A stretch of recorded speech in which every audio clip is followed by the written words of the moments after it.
And welcome in, everybody. I guess the intro is not going to work there, but welcome into the Inside Edge Network. This is Eli Moon. That is Chad Bryan to my right, your left. And we have some breaking news here per ESPN's Shams Charania of ESPN. The Cleveland Cavaliers have traded Darius Garland and a second-round pick to the Clippers for James Harden. And Chad, it was news we were waiting on all day. So much so that even StreamYard wasn't ready to play any video. They said just get right on air. So some startled faces by you and I. Yeah. But some big news. I mean, this broke, kind of started stirring around right after we got off the air on Inside Edge Primetime last night on Monday. And yeah, so it happens. The Cavaliers obviously don't believe in the core four at this current moment anymore. That is gone as probably one of the biggest pieces that started with the core four is gone in Darius Garland. They had to bring a second round pick to even get this trade done. It seems like earlier the talks were the Cavs were trying to get a first round pick from the Clippers, and then the ball was eventually in their court as per ESPN's Bryan Windhorst, and now the Cavs end up giving a second round pick to get this deal done. So they kind of had to sweeten the pot. Seems like just based off of Darius Garland's injury history. But kind of crazy that the Cavs are giving a pick to get off of Darius Garland for James Harden. And we could have a discussion all day about James Harden. We could have a discussion about the postseason history. We could talk about, you were talking right before we got on air about how he is completely different than his first picture in the NBA without the beard. But there's a lot to like, and there's not some things you probably like or things you don't like about James Harden coming to the Cavaliers. Mm-hmm. But before we dive into all this and what this could mean for the Cavaliers, Chad, first off, welcome in to this Tuesday and this special edition of Inside Edge Primetime to you and everybody out there. Like I said, kind of startled face. I had like a deer in headlights face to start off tonight, but it was perfect. I think that's the new intro video. Actually, that's just the new intro video for the show. I think that's the Cavaliers right now, though. Is you know, and all Cleveland more so is like a startled face. Like before, about 24 hours, less than 24 hours ago, this wasn't being talked about. But we were sitting here saying, you know, maybe there's more. The Cavaliers move off of get Dennis Schroeder, get Keon Ellis in from Sacramento, move off of the big contract of DeAndre Hunter to open up a deal for something like this. And now here they are making a move for still one of the NBA's probably bigger stars than James Harden. Well, what are your initial thoughts here, Chad? Well, one hopes the Cavaliers aren't done yet, right? This can't be it. But yeah, this, like you said, this is barely 24 hours old now, this situation. I mean, this was a 10:30 tweet last night. I think we mention it on, I think we mentioned it on the show. It happened late enough. I think we got it in, we at least knew of it. That it would be a thing. Or maybe we texted it. I don't even remember. But it happened so quickly, right? It just happened so quickly. Yeah. I don't know. You probably don't love giving away a second round pick to get a guy who's 10, almost 11 years older than the guy that you're giving up in the trade, who was, you know, previously a part of what, you know, we call the core four here in Darius Garland. That seems a little rough, but when you think about what Harden's abilities are offensively, I think it softens the blow a little. Not going to give you a ton defensively at 36 probably anymore. But yeah, I think the best ability is availability, right? And with Darius Garland, unfortunately, stuff like that lingers, man. A turf toe injury is dangerous for a guy who's explosive like that. I mean, it's a thing that it doesn't just linger, you know, during that. It comes back at any time. You can re-injure that toe at any time. And I think maybe that's what the Cavs were afraid of, looking just into his future. You got to be on the floor, right? You have to be available. I know that kind of it seems like it closes a window that was 5 or 6 years and kind of like pushes it down to maybe like a 1 or 2 year window. But we'll see what comes next. I mean, hopefully, like we said, there are more moves coming. You would think that this would clear some room and open the door for an additional move. But we don't know that yet. We can speculate, and that's probably what we'll do here.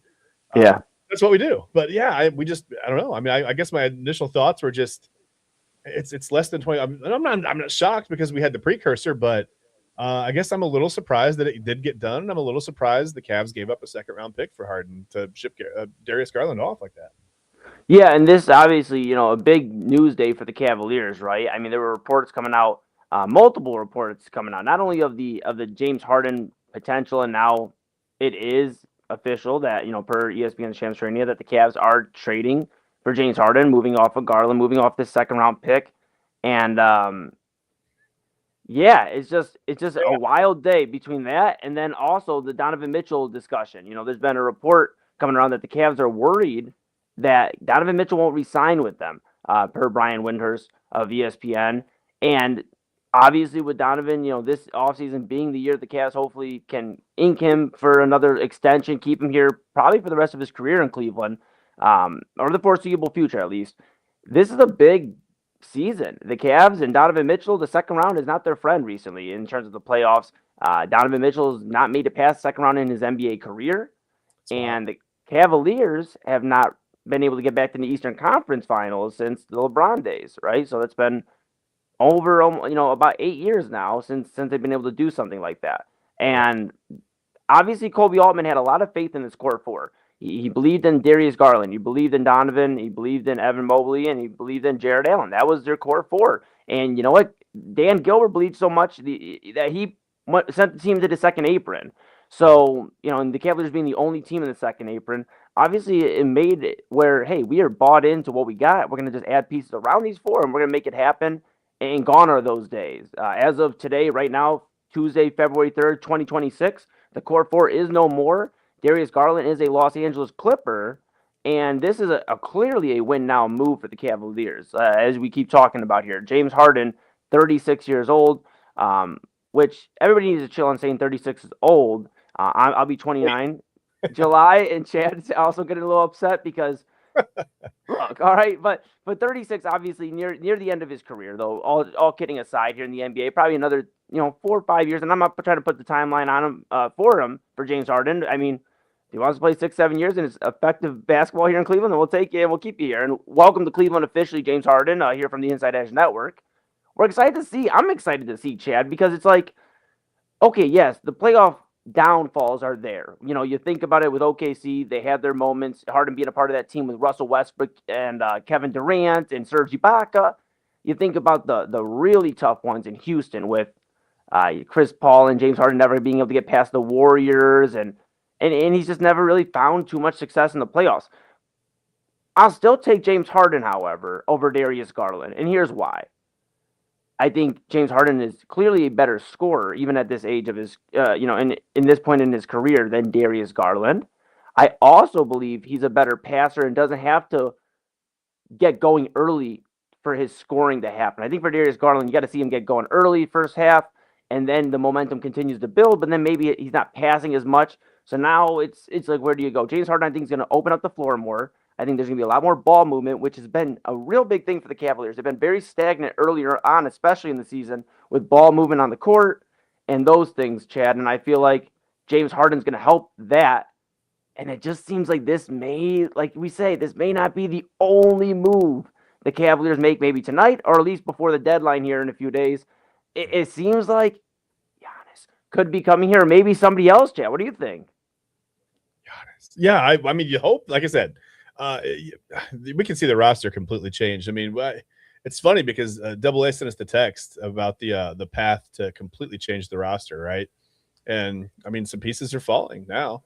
I didn't expect this to go down this quickly, to be honest with you. I didn't. I after it got through the afternoon, I was like, okay, it's not happening today. I missed it when it went. When the announcement was made, I didn't even have my phone near me. We were eating dinner, and I mean, the mad scramble to get up here to the studio. It was pretty wild. But yeah, I mean, it's looking like the Cavs are setting up for something big, whether that's just LeBron or whether it's Giannis. It could be. I love the fact that we just started whispering his name. Even when if he comes here, we have to keep that up. Yeah. The thing that with Garland, it's like he played 26 games this year. It felt like when he was out there, probably the injury. I'm not trying to fault him. He had trouble getting into the flow of the offense. It just never really seemed like it takes a little while to get your legs under you when you haven't played, right? And I don't think he had a long enough stretch to ever get his legs under him. It just seemed like he was not uneasy or unsure, but I don't know. Like I said, he just didn't look like he was fitting in at this point. Not in a locker room sense. I'm sure that it's the core four for a reason. I mean, now it's kind of like the Bull C3 and there's a fun beard. I don't know, what was that? I don't know, but I feel like right now, I don't know. I get moving on from Garland at this point. A year and a half ago, 2 years ago, it would have seemed insane. But with the toe injury, man, I think it changes things, and it's unfortunate. It's a business, I really like Darius Garland. I mean, it's sad to see him get shipped out of here like this. I don't. No part of me really, wants to see it.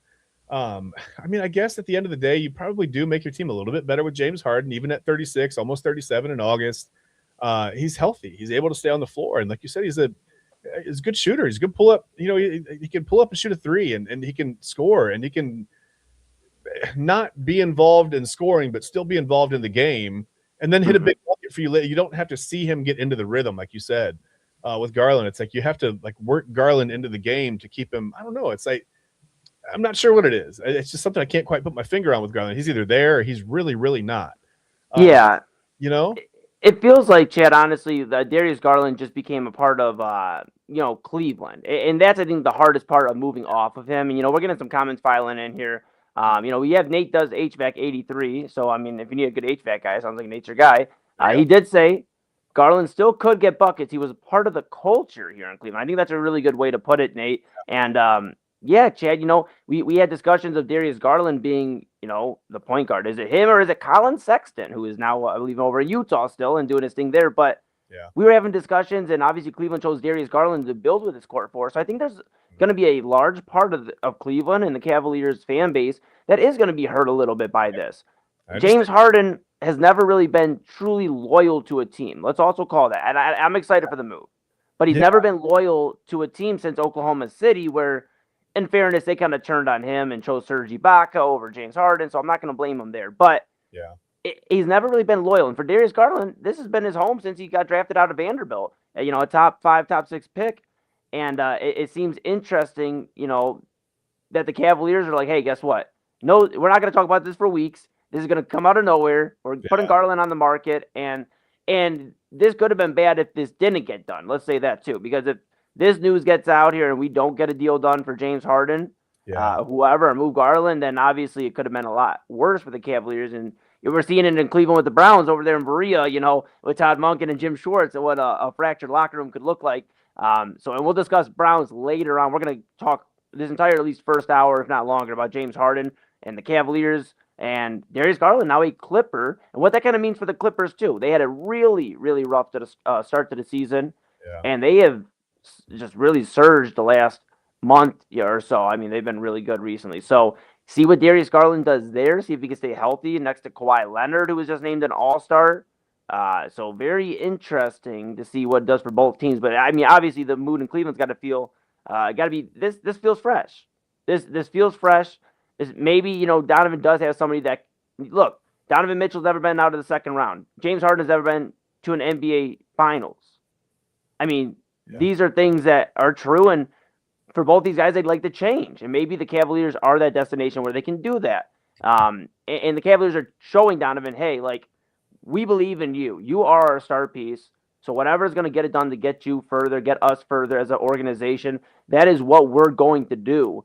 Yeah. And if that means trading Darius Garland, then sorry, it's unfortunate, but business is business, and that's where we're going, Cavaliers wise. So it's interesting, and I do want to put this up here too. We're going to talk a lot here. We're going to come back here for we're going to take a quick pause in a second, and we're going to come back. With Harden, though, it feels like you're one broken down McDonald's ice cream machine from him wanting to leave town, though. I mean, it's like one small thing goes wrong, and he's done, man. He checks out, and that's a little terrifying when you got a guy who's 36. He's done this 3 or 4, whatever. He's more and more comfortable each time. I went out of here, Yeah, and you know what, Chad, I want to get your thoughts on this before we just very quickly before we go to break. We're going to talk a lot here, like I said, of James Harden, what it means for the Cavaliers if Giannis is coming to Cleveland, and we'll see all that here on Inside Edge Primetime Special Edition. Thanks for tuning in, everybody out there. Make sure you give us a follow to Inside Edge Net on all socials. But Nate does HVAC 83. He did ask or chime in one more time here and said LeBron, Harden, Mitchell winning a ship. Okay. So, we talked a little bit about LeBron and maybe coming back to Cleveland, whether it's in the trade deadline, whether it's in the off season. We even have on the main event on Sundays, we just started our LeBron Heat meter. So, all right. and I was at a 7 on the Heat meter. AA was at a 8.5. Oh, okay. So I mean, we could have a very interesting next few days here. We'll be here covering it all with you here on the Inside Edge Network. We are going to take a quick pause. We just want to make sure we got here to you and give you some initial reaction. We're going to come back with more reaction, of course, Yep. of what this means for the Cavaliers, what this can mean moving forward before the trade deadline. Is Evan Mobley safe? Is Jared Allen safe? What does this mean for the front court? And yeah, I guess just all that. I am still kind of shocked that this got done. Just the quick turnaround it did, Chad. It's just insane. Less than 24 hours from hearing about it to actually getting the trade done is pretty wild. Yeah, absolutely. So we're going to take a quick pause here. That is Chad Bryan to my right.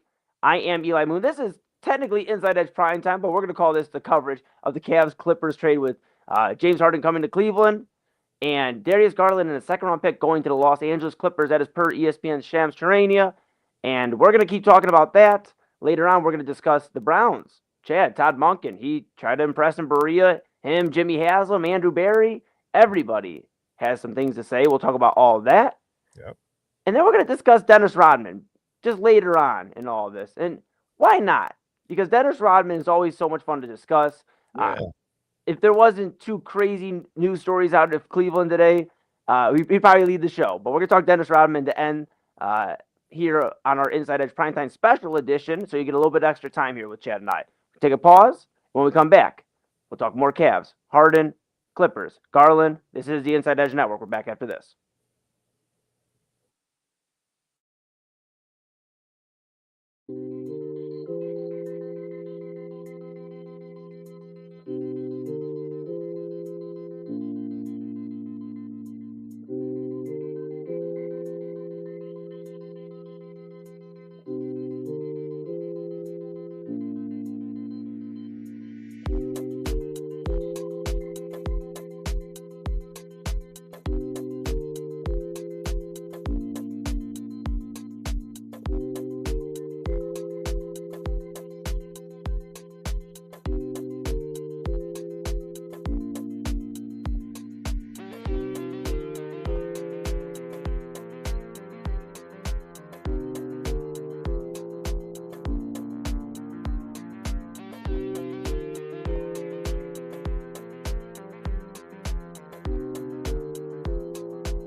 from what people I'm talking to, there is real momentum for this. I think everybody in their head, Darius Garland is getting in his head that he's going to be a Clipper. James Harden is getting in his head he's going to be a Cav. He's going to get taken care of. The Cavs are under pressure to perform in the playoffs. And James Harden has an incredible record of performing in the regular season. His playoff record is mixed. That's been his So that is going to be a thing. Like when James Harden gets there and he gets paid this money, whether it's just guaranteeing next year's salary or whether he gets a wink-wink understanding of more in the future, James Harden is going to have to deliver because they are going to be saying, 36-year-old James Harden, we need to win now. This is a win the Eastern Conference now discussion from the Cavaliers, and that is going to be skin in the game. But Sean.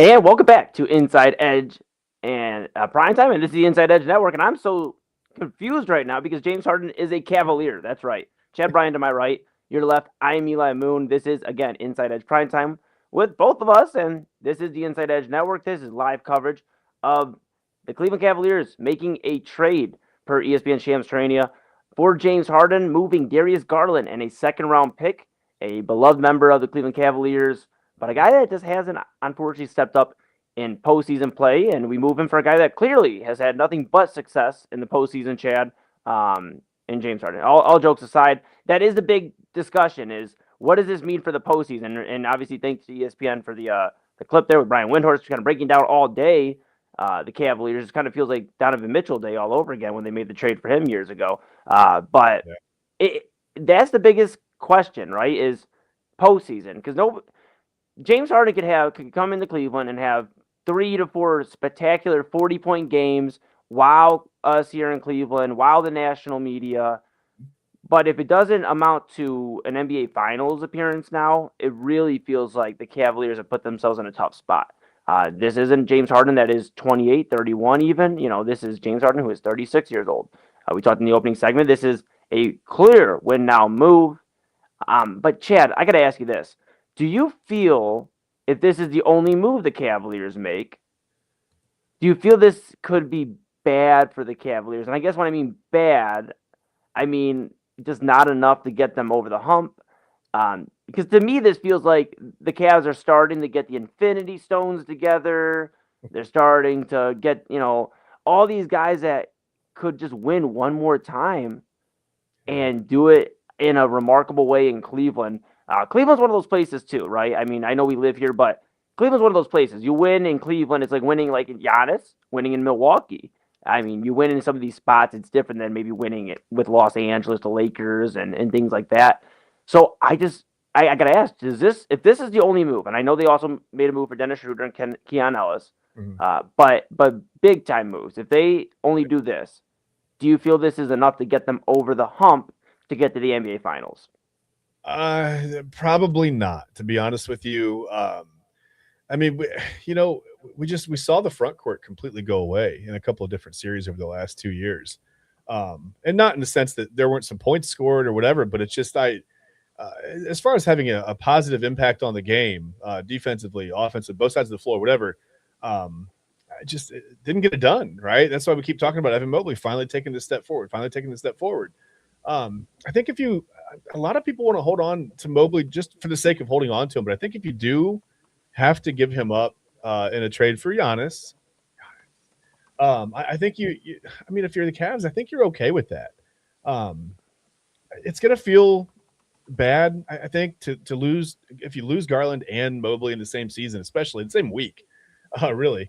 It's going to feel bad. It's going to feel, listen, I don't really ever like to break up these things. I mean, it's hard to see your core in any sport go. I was kind of, when Myles Garrett demanded the trade last year, it looked like he was going to get traded. I thought, man, this is going to decimate this defense. I mean, not that there aren't some players on it, but, you take the heart. I mean, because Myles is the heart and soul of the defense, right? I'm not sure that, I don't know. I don't know what I don't know. I guess I just don't know the dynamic in the locker room for the Cavs. I don't know that Mobley is necessarily the heart and soul of the locker room. I think he's a good teammate. Certainly, he doesn't stir the pot, doesn't get in any trouble, right?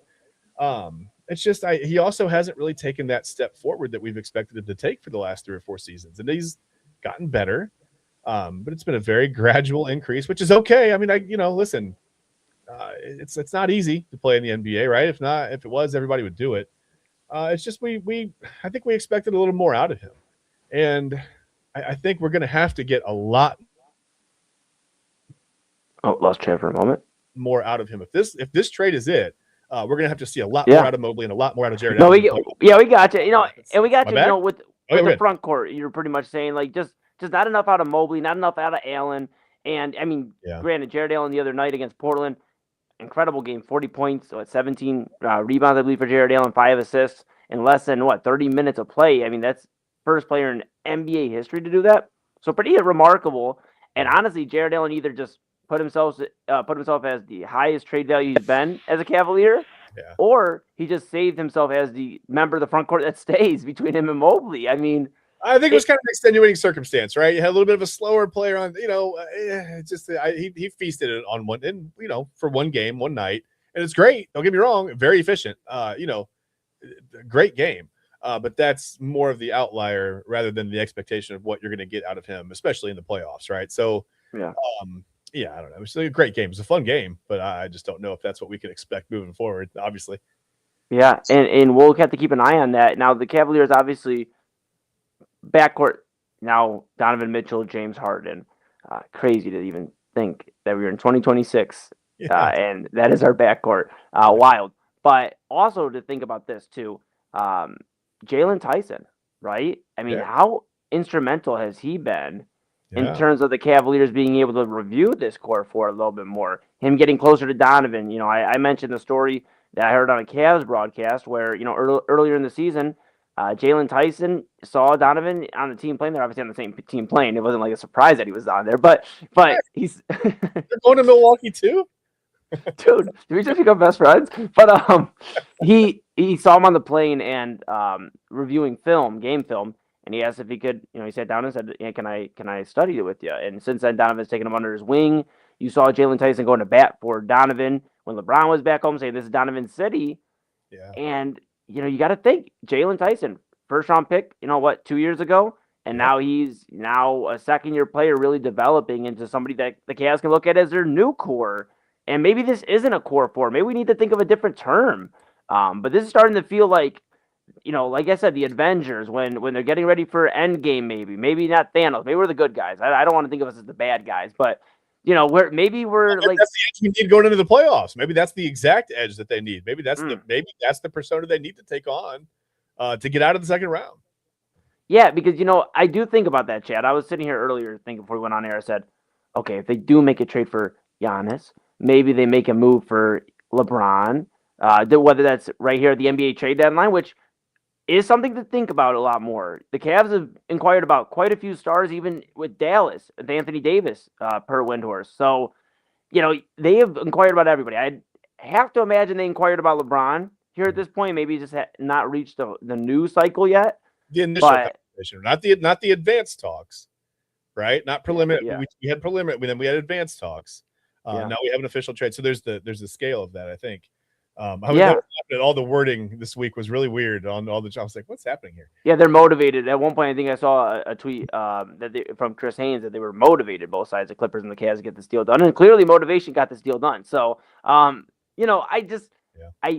tend to think, okay, we're gonna get all the superpowers together, and whether it is Mitchell, Harden, Giannis, and maybe LeBron with them, or maybe who snaps the finger on that? Who does that on that team? Like that's. I think Kobe Altman, because this is Kobe Altman's kind of understanding that his feet rather are to the fire. He's feeling the heat, and it's been some time now for Kobe Altman, and they haven't produced anything past a second round performance. Yeah.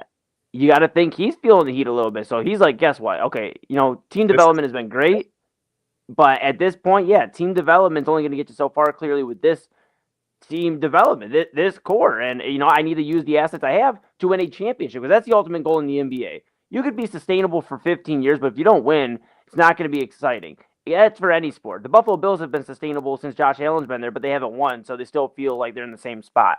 For sure.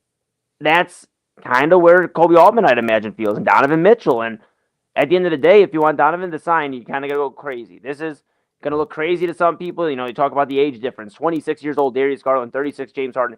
I think it's kind of crazy when people talk about that as the main thing, is the age. Mhm. Look at the track record as well, though. I get he hasn't been to an NBA Finals since Oklahoma City, so my apologies. I think I misspoke the first time they had been back. He hasn't been back as the star. He's been there as a third man in OKC, but not as the star Yeah. of the team, right? And I guess that's where you look at it here with James Harden. Can he replicate some of that postseason success he had earlier, where he was at least getting to the Western Conference Finals, being so close to getting there, and having these moments where, okay, you don't have to necessarily score 45. We just need you to score 25, 27, and you and Donovan duke it out, who's getting more points, and having an offensive showing. The NBA is clearly an offensive league. It's scoring more and more points by the day. Mhm. And I think having a guy like James Harden, who's been notoriously a bucket since he entered the league, is not the worst move. And this has been one of his healthier seasons in his 30s. He's played, more games this season. And I think that's going to be the big thing, staying on the court, Yeah. and can you score? And he's still going to distribute the ball. Look out for like the 3-point game to be a lot more active as well, Chad. I think Sam Merrill benefits from this. We'll see what happens with Max Strus. His name's been mentioned in trades, but we'll see if Max Strus is available to get some of these 3-point opportunities. It's going to open the floor up because you have to respect Donovan. You have to respect Harden. So they're going to get a lot of double teams on the offense side of the ball as well. Yeah, and I think a lot of it for Harden is when you score, right? Like there are a lot of guys in the NBA that can put up 25, 30 a night, no problem, within almost any offensive, system in the league.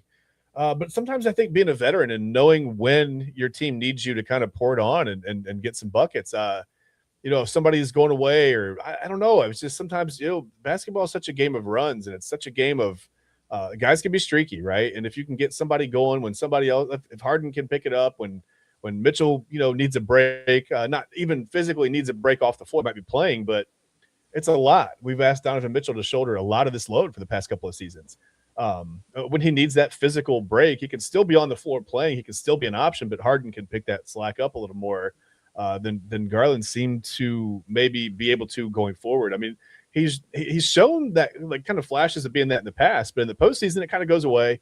And then this season with the toe injury, it seemed like a lost season. Actually, I mean, the more I think about it, I don't know. Is it such a big deal to give up a second-round pick? I don't know. I mean, what do you do with a second-round pick in the NBA? Sometimes you get lucky, right? For the most part, I mean, I've seen guys get picked 7th overall and never make it to the league. So, I mean, it just, the NBA is weird like that. I don't think a second-round pick is a big deal.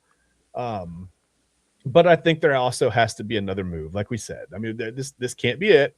If this is it, I guess it makes them slightly better offensively, but that's about it. And I think you want to be better all around, right? The Cavs have to defend better. They've got to be better rim defender. They don't really have anything. Every once in a while, that front court's kind of formidable, but for the most part, they're not. And I think you need someone down there who can. It's not even really like send a message or be an enforcer anymore. It's not that kind of. The NBA is just not that game anymore. But you do need someone who is at least a threat down there and can also score. I don't know. It's just I don't want to say I'm shocked at this at all. But I'm just surprised. I guess my head's spinning from how fast this all went down. But like you said, I don't know. Do you give Altman the credit? I think we have maybe we have some comments coming in. People have some comments. You sure do, Chad, and it's none other than our program director of the Inside Edge Network, Anthony Alford, AA, chiming in saying, I believe Dan Gilbert was the driving force behind this trade, not Kobe, as per Kobe Altman. And thanks, AA, for tuning in and choosing the Inside Edge Network as your source of sports entertainment, mental health, and everything in between. We appreciate you, our bro. But yeah, I mean, does that seem to be the thing for you, Chad? Do you think it's Dan Gilbert? I'm not, and real quick before I know I asked you a question, but my quick thoughts are, yes, it's Dan Gilbert, but I think Dan Gilbert went to Kobe Altman and said, do you like the core four more, or do you like winning a championship and keeping your job? Yeah. I mean, developing is one thing, but you can't continue to – you can only develop for so long. At some point, you have to hit your window. I mean, Donovan Mitchell, he's not staying the same age. He's not getting younger, right? You got to hit that window running. And I think maybe with that veteran presence, that veteran scoring presence, I think that – you have a little bit better chance to hit the window, but also you free up some room. You can do some things roster wise. I mean, the backcourt seems pretty set now. I think at this point, we're looking bigger guys, right? Yeah. LeBron, thinking of all the name combos too, like all the alley oops from like LeBronis, Janovan. We could have a lot of fun with Giannis here. I think the name combinations are going to be fun.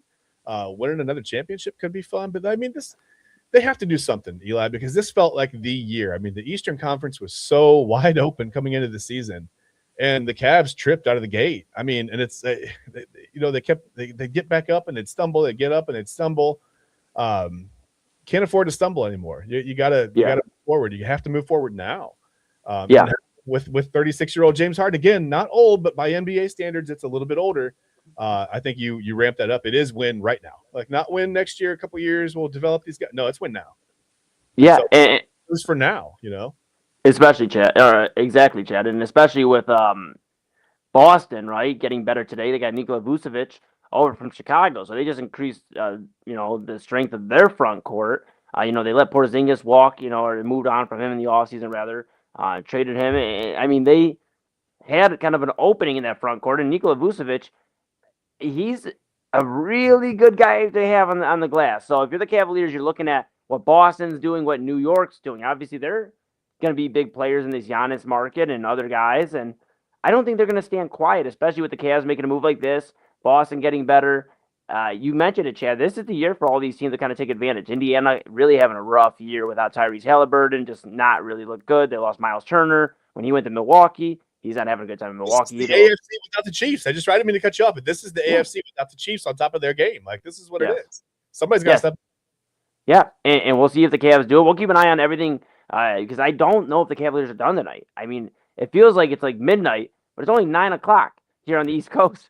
They could still make another move, especially with the deadline being so close. We'll keep an eye on it, but one thing's for certain, the Cavaliers are definitely active. They are definitely looking for a championship is what it tells me, and it seems like it tells all of us here in Cleveland that the Cavs are ready to win a title, ready to celebrate again 10 years later, and this could be the storm starting for the Cavaliers. I don't want to say the calm before the storm. The storm's already started, but I think it could really turn into some fun news here over the next few hours, next few days. Of course, we'll be here with you throughout all of it here on the Inside Edge Network. So if you're enjoying our coverage so far and you've enjoyed just tuning in, if you caught a few other of the shows throughout the week, go ahead and follow, subscribe at Inside Edge Net on all socials, Twitter, TikTok, Instagram, YouTube, and Facebook. And we'll keep you up to date with all the news, our thoughts, and so much more here. But Chad, I think we're going to take a pause. We're going to let everybody get their refreshments. Grab some dinner because the East Coast, you probably dinner time. I had some pizza tonight. I don't know what you had, but went a little pizza. Yeah, so, yeah. With that being said, we're going to take a quick pause. Chad and I, we're going to come back. We're going to talk more about this James Harden move to the Cavaliers, what we think this can mean moving forward, who we would want to see here in Cleveland. And yeah, again, I mean, it seems like a few days ago we were talking about LeBron coming back to Cleveland as just kind of a smile, like, okay, maybe be cool.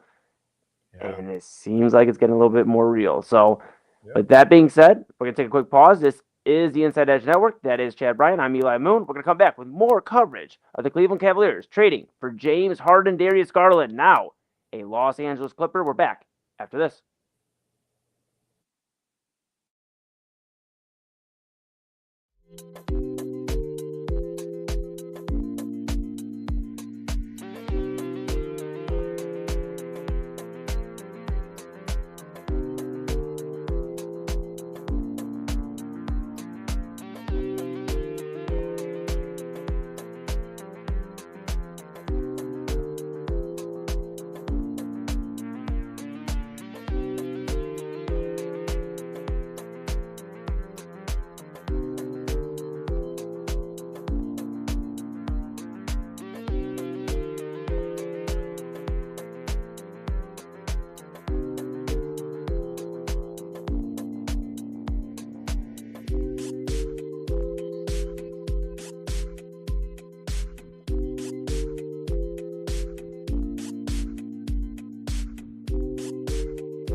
And certainly this could be potentially LeBron's last game in this building. How would you characterize his impact on this city and franchise?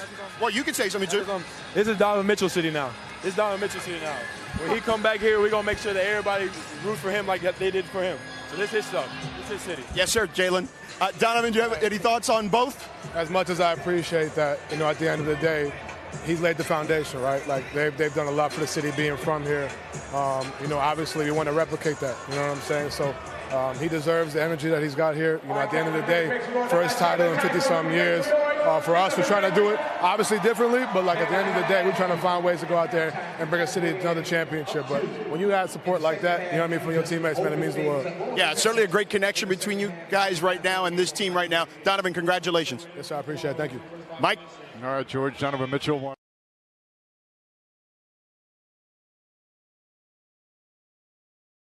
And welcome back to Inside Edge Primetime. That's Chad Bryan to my right. I'm Eli Moon. This is the Inside Edge Network. This is some coverage, live coverage that is, of the Cleveland Cavaliers trading for James Harden, moving on from Darius Garland and a second-round pick over to the Los Angeles Clippers per ESPN's Shams Charania. And that was not even 2 weeks ago, with the Cavaliers and Jalen Tyson saying this is Donovan Mitchell City now, which clearly with the move made today, this is Donovan Mitchell City, and there's no arguing that. There wasn't any arguing, I think, before, but now clearly, Chad, there isn't any arguing. And the one thing that stood out to me in that clip was Donovan saying, we're trying to do things a little differently, and bring home a championship, and that's obviously the core four. And the one thing that will seem the same is that the Cavs are going to load up, it seems like, a front-loaded star roster to go get a championship again, which I'm not against. I mean, it would have been nice to build this for a 5, 6, 7 year run with the core four, but clearly it wasn't working. And Donovan's only getting older, and obviously everybody wanted to bring home a championship. And I think Dan Gilbert, seeing that where the Browns are at, and still being in a spot where they're trying to build something again. And the Guardians just not ever really pulling the trigger to get something done, to get a championship here, to get to that next step. Dan Gilbert said, well, you know what? I'm going to try to capitalize and bring one more here at least, and I'll have the first 2 championships in the 2000s. Like that, it's interesting. Kind of crazy to think. Literally about a week and a half ago, that Donovan said they're trying to do things differently, and now Darius Garland, a Los Angeles Clipper, Chad. Yeah, and it's funny you mentioned the Guardians, and I'm going to get off topic for a second. It's so bizarre to me that, by all, I guess mitigating factors, Cleveland is a smaller market city when it comes to sports. We consider our teams to be smaller market, like the Guardians. But then you've got the Cavs and the Browns, who have owners who aren't afraid to spend $1 or more than $1. And then the Guardians are so frugal on the other side of that. It's so funny. It's it almost is like, man, if you had the right owner in here for it would feel like we're like a little mini New York, right? Like it's like the Cavs are, they're in the second apron, whatever. The Browns are always, finding new ways to spend money. I don't know if it's efficient, but they spend the money, right? They're not afraid to spend the money. And then the Guardians, you get Jose Ramirez. I don't want to say on the cheap, but for what Jose Ramirez is as a player, that's pretty cheap, right? You lock him up, but then now you think, like, as a Guardians fan, like, okay, now we can go build around him, but they won't. And it's frustrating because, you talk about it being Donovan Mitchell City when it comes to the Cavs, according to Jalen Tyson anyway. And it's like, it feels like we talked about who's the king. It's Jose Ramirez. Please build around this man, take a page from what the Cavs are doing. I mean, look at whether it's, Kobe Altman, Dan Gilbert, it doesn't matter who is the driving force behind it.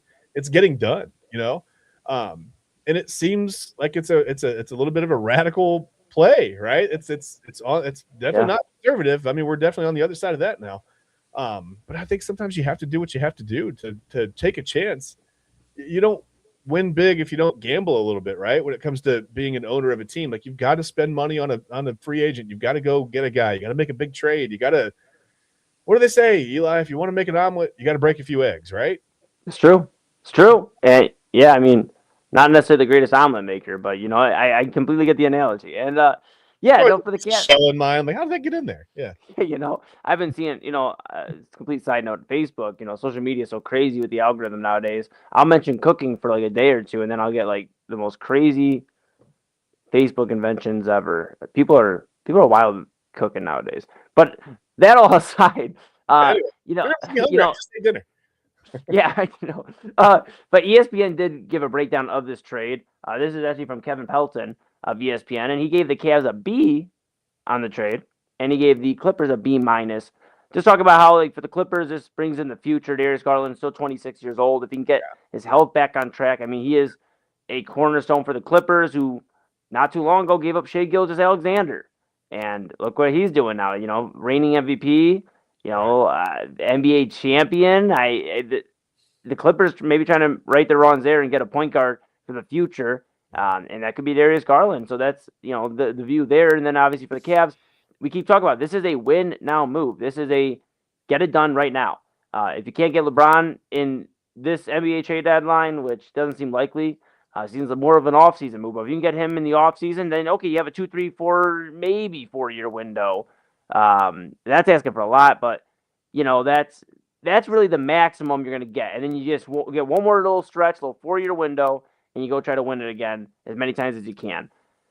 That's what it seems like. I mean, but, I've been scrolling through social media during the break, just trying to keep an eye out for any more Cavs news. I know you've been doing the same, and I think the next name is going to be potentially Lonzo Ball, a guy that we talked about, and I was very high on in terms of in the preseason, and I thought he was going to be very pivotal. I actually thought he'd be the reason that the Cavs would feel good about moving off of Darius Garland. He's not. They had obviously went out and got Dennis Schroeder and Keon Ellis from Sacramento in exchange for DeAndre Hunter earlier at the end of last week. They did that. So it seems like now Lonzo Ball, in a $10 million budget, they can clear that up in cap space, allows the Cavs to be players again for, dare I say, and it just seems like it could be interesting. Lonzo, the big talk is he could go to Charlotte, right? I mean, his brother LaMelo Ball is there. LaMelo's had a weird career. I mean, he's obviously the best player Charlotte has there. They have Brandon Miller there as well and some other guys. But really, those two stand out the most in terms of their young core. Then, I'm sorry, Con Knuppel. How could I forget Con Knuppel? I mean, he's shooting the lights out there in Charlotte. My apologies. But you think of LaMelo, you think of Lonzo going there. And, I think it could be cool for the brothers. It also could be cool because the Cavs could clear up $10 million in cap space and be players for one of these guys. It's a win-win, man. Yeah. What do you think, Chad? I mean, does it seem like there's only like a few guys that they could really make a move for nowadays? Like Giannis, maybe surprise us getting LeBron a little earlier. Or do they go for Anthony Davis out in Dallas? I mean, we keep talking about the front court. Now, if we want to talk about guys not being available on the court, let's have Anthony Davis enter the chat. He has not really been healthy, but maybe all this is right now is go get a championship level team, go try to win it this year, and also make it where LeBron come in and play with all his friends next year. Anthony Davis never got to play with James Harden before. Maybe play with James Harden and Donovan. I mean, it just seems like that'd be the only reason you have a conversation about Anthony Davis because we got to call Chris Paul and see what he's doing now. No, we don't. No, we don't. We actually don't. Probably not. It's funny because I'm looking. I got distracted as I often do. I'll be honest with you. I'm looking at James Harden's page here, and I started to look at. I obviously he's the beard, right? He's got 6 other nicknames listed. Okay. Under his page, can you even try to guess what any of them might be? Oh my goodness, is not the beard? I mean, he's got maybe the franchise. No, listen, I'm just gonna tell you, El Chapo. Okay.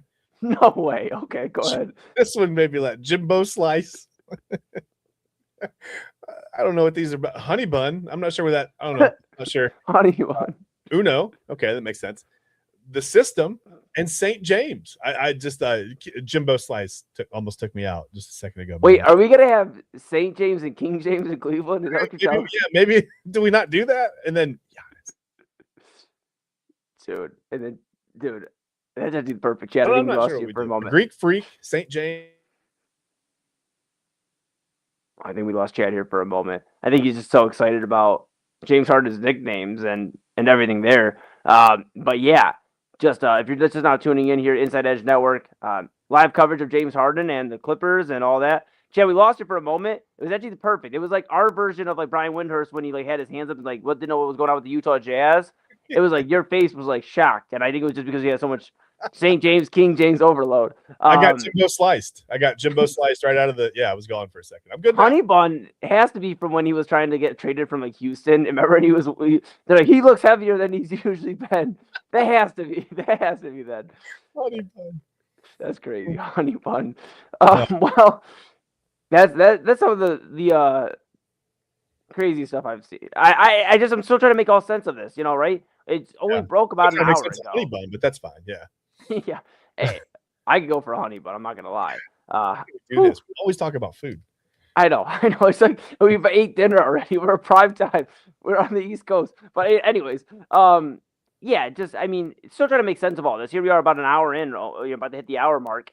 And thank you for all tuning in and staying with us here throughout this coverage. We are going to talk, obviously, more on this Harden news. We do have our program director of the Inside Edge Network, AA Anthony Alford, joining us around the 10:30 mark Eastern time. So set your alarms or just stay tuned in here on the stream. But yeah, he'll come in. He'll give his thoughts on James Harden being a Cavalier, what Darius Garland means for the Los Angeles Clippers, and if the Cavs are done. I guess it's the question we keep asking. Are they done? I don't think they are. To answer my own question, I suppose. Lonzo Ball, I wouldn't be surprised if he's traded before midnight, Chad. Yeah.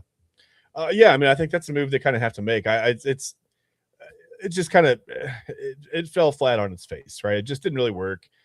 He never really was able to kind of work himself into the flow offensively either, in a much bigger way than Darius Garland wasn't able to work himself in.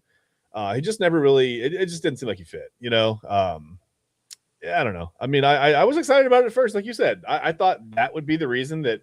If he comes back, he starts distributing. He can score a little bit, whatever. Pick up the slack for some guys. Like maybe I thought you said, like you said, I thought maybe that was the reason that they would move on from Darius Garland. I didn't think it would be for James Harden and Dennis Schroeder. Here we are though. Here we are. Listen, it's 2026. Anything can happen, right? Yeah, you're dang right. It's crazy, Chad. And I do want to give credit to Jake Fisher here. Jake Fisher. He actually had this. He's from with the Steinline with Bleacher Report.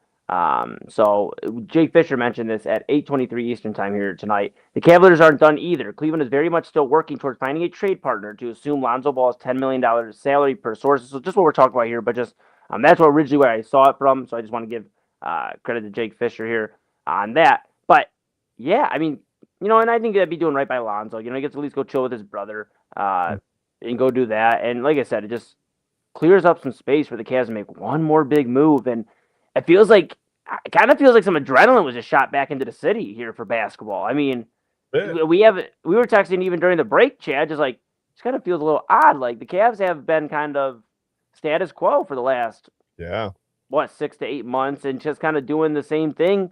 Yeah. And now we have something to talk about, a complete shakeup. And like I said, we might be talking about guys tonight that are Cavaliers that won't be in a day or two. We talked about Jared Allen and Evan Mobley in the opening segment.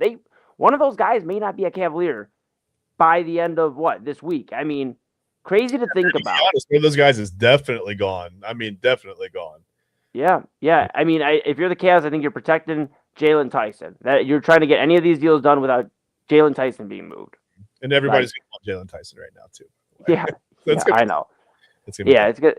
By the way, an hour ago, right when we started, I don't know if you saw this, Brian Windhurst actually did. According to Brian Windhurst, this is from Cavs Daily.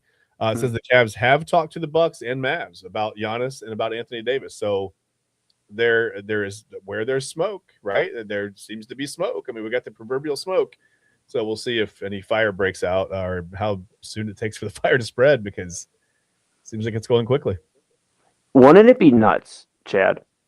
And I don't think it would ever happen. But if the Cavs somehow pulled off a trade and got Giannis and Anthony Davis here, that would be insane, actually.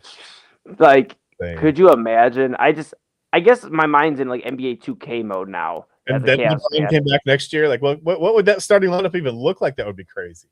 What? You'd have James Harden probably at the point, Donovan Mitchell, LeBron, Giannis, and Anthony Davis with Jalen Tyson coming off the bench with Schroeder and those guys. I mean, it Did I just say feels LeBron exciting. earlier? That could be another combo. I like that one. I don't think you said LeBron event. I like that one a lot, actually. That's a good one. I think it's going to be interesting, though, Chad. And, everybody worries, I'm seeing a lot of, discuss on Twitter, especially right now, of Kobe Altman, like, what are you doing? Like, fire Kobe Altman. And I think that's absurd. Nobody was calling for David Griffin's head when he was making these trades and going to win a championship. So Kobe Altman has tried to make it work with the core four. He has been as patient as a patient man can be. And it's time to go win a championship. They don't put you in the Hall of Fame as a front office. I'm not saying Kobe Altman's on track to be a Hall of Famer, okay? But I'm saying you don't, as a front office executive, you don't go make your Hall of Fame case and go, well, I developed a lot of great talent for 15, 20 years, and unfortunately, we just didn't win. And nobody's going to care. Yeah, he's an old man that yelling at the cloud. Yeah. I mean, at the end of the day, you got to win a championship. And I think Kobe Altman is just entering his David Griffin era of, hey, I'm about to just make some trades. This is going to feel like NBA 2K. We're going to get some stars. Kenny Atkinson right now during the season, then he can go full David Griffin, and we can just get somebody else in here. I mean, why not? No, don't do that. No, don't do that. Don't do that. I love Kenny Atkinson. Atkinson's fine. He's fine. Yeah. Atkinson, and he's obviously like, that was a talk earlier. Kenny Atkinson is really not in the hot seat. Dan Gilbert's not looking to move him, and there's really no, reason to. He's a solid coach, got the most out of the core four. Now really he gets to work with a team that James Harden, despite not winning a championship, knows how to win basketball games. I think the disdain toward James Harden kind of gets crazy at points where we forget that he's made the playoffs 95% of his NBA career. I mean, the guy is constantly in it. When you talk about box scores and stats and, who's leading the league in scoring, it's always typically James Harden's in that conversation. I mean, this was a guy who, averaging 36 points per game at one point in his career for a season. I mean, I think the disdain gets to a level where it's just people have too much fun because it's James Harden, because he hasn't won. I think that's a different conversation of people just being bitter at people that just haven't won. It was the same reason LeBron had to leave for Miami all those years ago and go win, because he didn't want to hear this type of talk that James Harden is having at 36 years old. Yeah. And Harden's made himself a little bit of a target with all the, I don't want to say being a malcontent, but I mean, moving on from situations that aren't necessarily, they haven't fully come out of the oven yet, right? Like you didn't even really let dinner cook and you're already out on it. It's I don't know. I mean, he's kind of excused himself from some situations that I thought needed maybe another season to whatever. It doesn't matter. He just kind of made himself a target for being unhappy very often in his career, I should say, right? Yeah. No, absolutely. And I mean, it's I get what you're saying, but I guess there's a lot of guys that are out there, and I think I think James Harden gets a lot of it, though, to be honest. I mean, Kawhi Leonard was miserable in Toronto, so much so after winning an NBA championship that he wanted to leave there to go to LA. I mean, and I guess they ended up on the same team together. But you look at Kawhi Leonard, you look at some of these guys, at Anthony Davis just forcing his way out of New Orleans to go win a championship. I mean, so I get it. That's how it goes. That's it. Yeah. And James Harden's a Cavalier, so as a Cavaliers fan, I'm gonna have his back now. Maybe there were times where we were like, hey, James Harden's not gonna get together. And there's a viral video that goes out almost every couple of years when he gets traded or so, just talking about what he does to teams. And see if we can get that clip here, Chad, because I know we were talking about that last night. But see if we can get that in here during one of the breaks. Just an odd time, but a great time. Honey Bun now. We are officially Team Honey Bun here in Cleveland. That's it. That's right. So get your Honey Bun jerseys. Go ahead and get ready for maybe some LeBron event action. We'll talk about more Cavs here after the bend, after the break, that is. And we will, like I said, at the top of the hour, we'll have AA Anthony Alvarez. So we're going to come back, Chad and I, we're going to do one more segment here on the Cavaliers. We're going to get AA's thoughts, see what he thinks. We'll put a bow on this unless any Cavaliers trade. I mean, if they trade Lonzo and they start talking about some big moves, we might be here with you, grabbing a cup of coffee and I'm getting ready for it. But we're going to take a quick pause. I'm going to grab a refreshment, get some more caffeine going. I think Chad might do the same. And that's Chad Bryan. I'm Eli Moon. This is the Inside Edge Network. We appreciate you so much for choosing us as your source of sports, entertainment, mental health, and everything in between. We love you, and we're enjoying speaking with you here this evening as the Cavaliers make some fun news. So we're back after this on the Inside Edge Network. Team Honey Bun.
How's it feel to see everyone from, again, the coaching staff to the social media teams, the cheerleaders all wearing? Man, the support has been, high level since I've been here. You know what I mean? And today was a special day. We dropped the Hellcat volume teams, and I get love, man. The love is appreciated for sure. But this entire organization, from top to bottom, has shown me love, and I kind of want to reciprocate that. So, just wanted to give them some shoes and kind of celebrate, tonight, and the love that I have for them in return. And welcome back to Inside Edge Primetime here on the Inside Edge Network. Hold on, Jay? Let's see if we can. Maybe I can. There. Oh, there we go. Look at that. We're back. Chad Bryan out to my right, your left. I am Eli Moon. This is a special edition of Inside Edge Primetime here on the Inside Edge Network. Thanks so much for tuning in. If you're just now tuning in, the Cleveland Cavaliers made some news. They traded for James Harden from the Los Angeles Clippers in exchange for Darius Garland and a second-round pick. And a lot of discussion of that, Chad, being because now the first-round pick going to the Clippers was the discussion earlier. The Cavs trying to get a first-round pick. The Clippers like, no. And they end up giving a second-round pick to the Clippers. The big discussion seems to be, okay, do you remember when the Cavs made that trade, Kyrie Irving, and they got Isaiah Thomas, and they had to give up, the Boston had to give up extra assets because of Isaiah Thomas's hip and that injury. Yep. The discussion going around is maybe that Darius Garland's toe injury is not as as great as the recovery, or the sustainability isn't as great as the Clippers are feeling about it. So they are like, hey, you at least need to toss a second round pick. And I guess to get a win now move, that's what you got to do. I mean, the Cavs aren't opposed to trading draft picks, clearly. So, and real quick, Chad, I do want to get your thoughts on this. Just want to give credit to that video that brought us back in. That's actually from Grant, in quotations, Money Mona. Grant Money Mona. And Grant is from the Sporting Tribune. He's on the Clippers beat there. And that was literally, like you said, the tweet was just 11 days ago. James Harden spoke highly of the entire Clippers organization after his shoe release. The Hellcat Volume 10, Chad, and I'm sure you've already got a pair of those, right? I've got a few pairs. Yeah, I'm wearing them right now. It's not a foot thing, so I'm not going to show you. But yeah, I got them on right now. Wow, incredible. And I mean, all joking aside, they probably are some sick shoes. I haven't seen them yet, but James Harden, the Cavalier, and it seems like now we're just trying to see, like, we're looking around here, like, what's going on next? It seems like the next logical move is Lonzo Ball being moved to Charlotte. I don't think the Cavs are going to be able to do anything unless they get off of that contract. And maybe I'm wrong. I mean, maybe they'll be able to, find a way, but it seems like that'll open the door. But they do need to move if they're going to go after Giannis or one of these guys, because Minnesota's in the mix. They're trying to add a star next to Anthony Edwards. They were very close to the finals, last year, in the year prior. So they're trying to get to the finals. Giannis and Anthony Edwards there. Minnesota, a starved franchise in terms of winning titles. So we'll see there. The New York Knicks are going to be in play. Miami, look, every star wants to go to Florida at some point, so they'll always be in play. Another thing to look out is maybe Miami with Ja Morant. I do want to discuss this. We talked about Nikola Vucevic going to Boston today. That's obviously an Eastern Conference move. I think the biggest move before James Harden coming to Cleveland was Jaren Jackson Jr., the forward for the Memphis Grizzlies, being moved in a 8-player trade, a multiple player trade to the Utah Jazz. Jazz give up multiple first-round picks that they've acquired throughout the years through the Donovan and Rudy Gobert trades. And they go out and get Jaren Jackson Jr. to pair up with Walker Kessler, former Cavalier Lauri Markkanen, and I mean that young core out there, Keontae George. I think that was just kind of talking about the NBA here for a moment. I think that was a good move for the Utah Jazz. And it's funny because we talk about Donovan, who was once the guy there, now here in Cleveland the guy, but seems like Jaren Jackson, who was being talked about as the face of the Memphis Grizzlies, with Ja Morant running into a lot of trouble. Off the court and just on the court even now, just getting into kind of BS. Jaren Jackson Jr. seemed to be the face of the Memphis Grizzlies, but the Grizzlies said, hey, we'll strike while the iron's hot. We'll get multiple firsts, and we'll just kind of hit a reset. Kind of leaves Ja Morant looking around like, well, what's that mean for me? And maybe it's Miami. Maybe it's one of these other teams that want to take a chance on a star that may just need a change of scenery. Maybe send him out west, and get him in some sunshine and completely different change of scenery. But just interesting. I think this Jaren Jackson Jr. move like I said, would have been the biggest news of the day if not for what we have been talking about for the last hour, which is James Harden being a Cavalier and Darius Garland, that is, being a Los Angeles Clipper. Yeah. Hey, if Ja goes out west, could he have the fastest gun celebration in the West? Could he be that guy?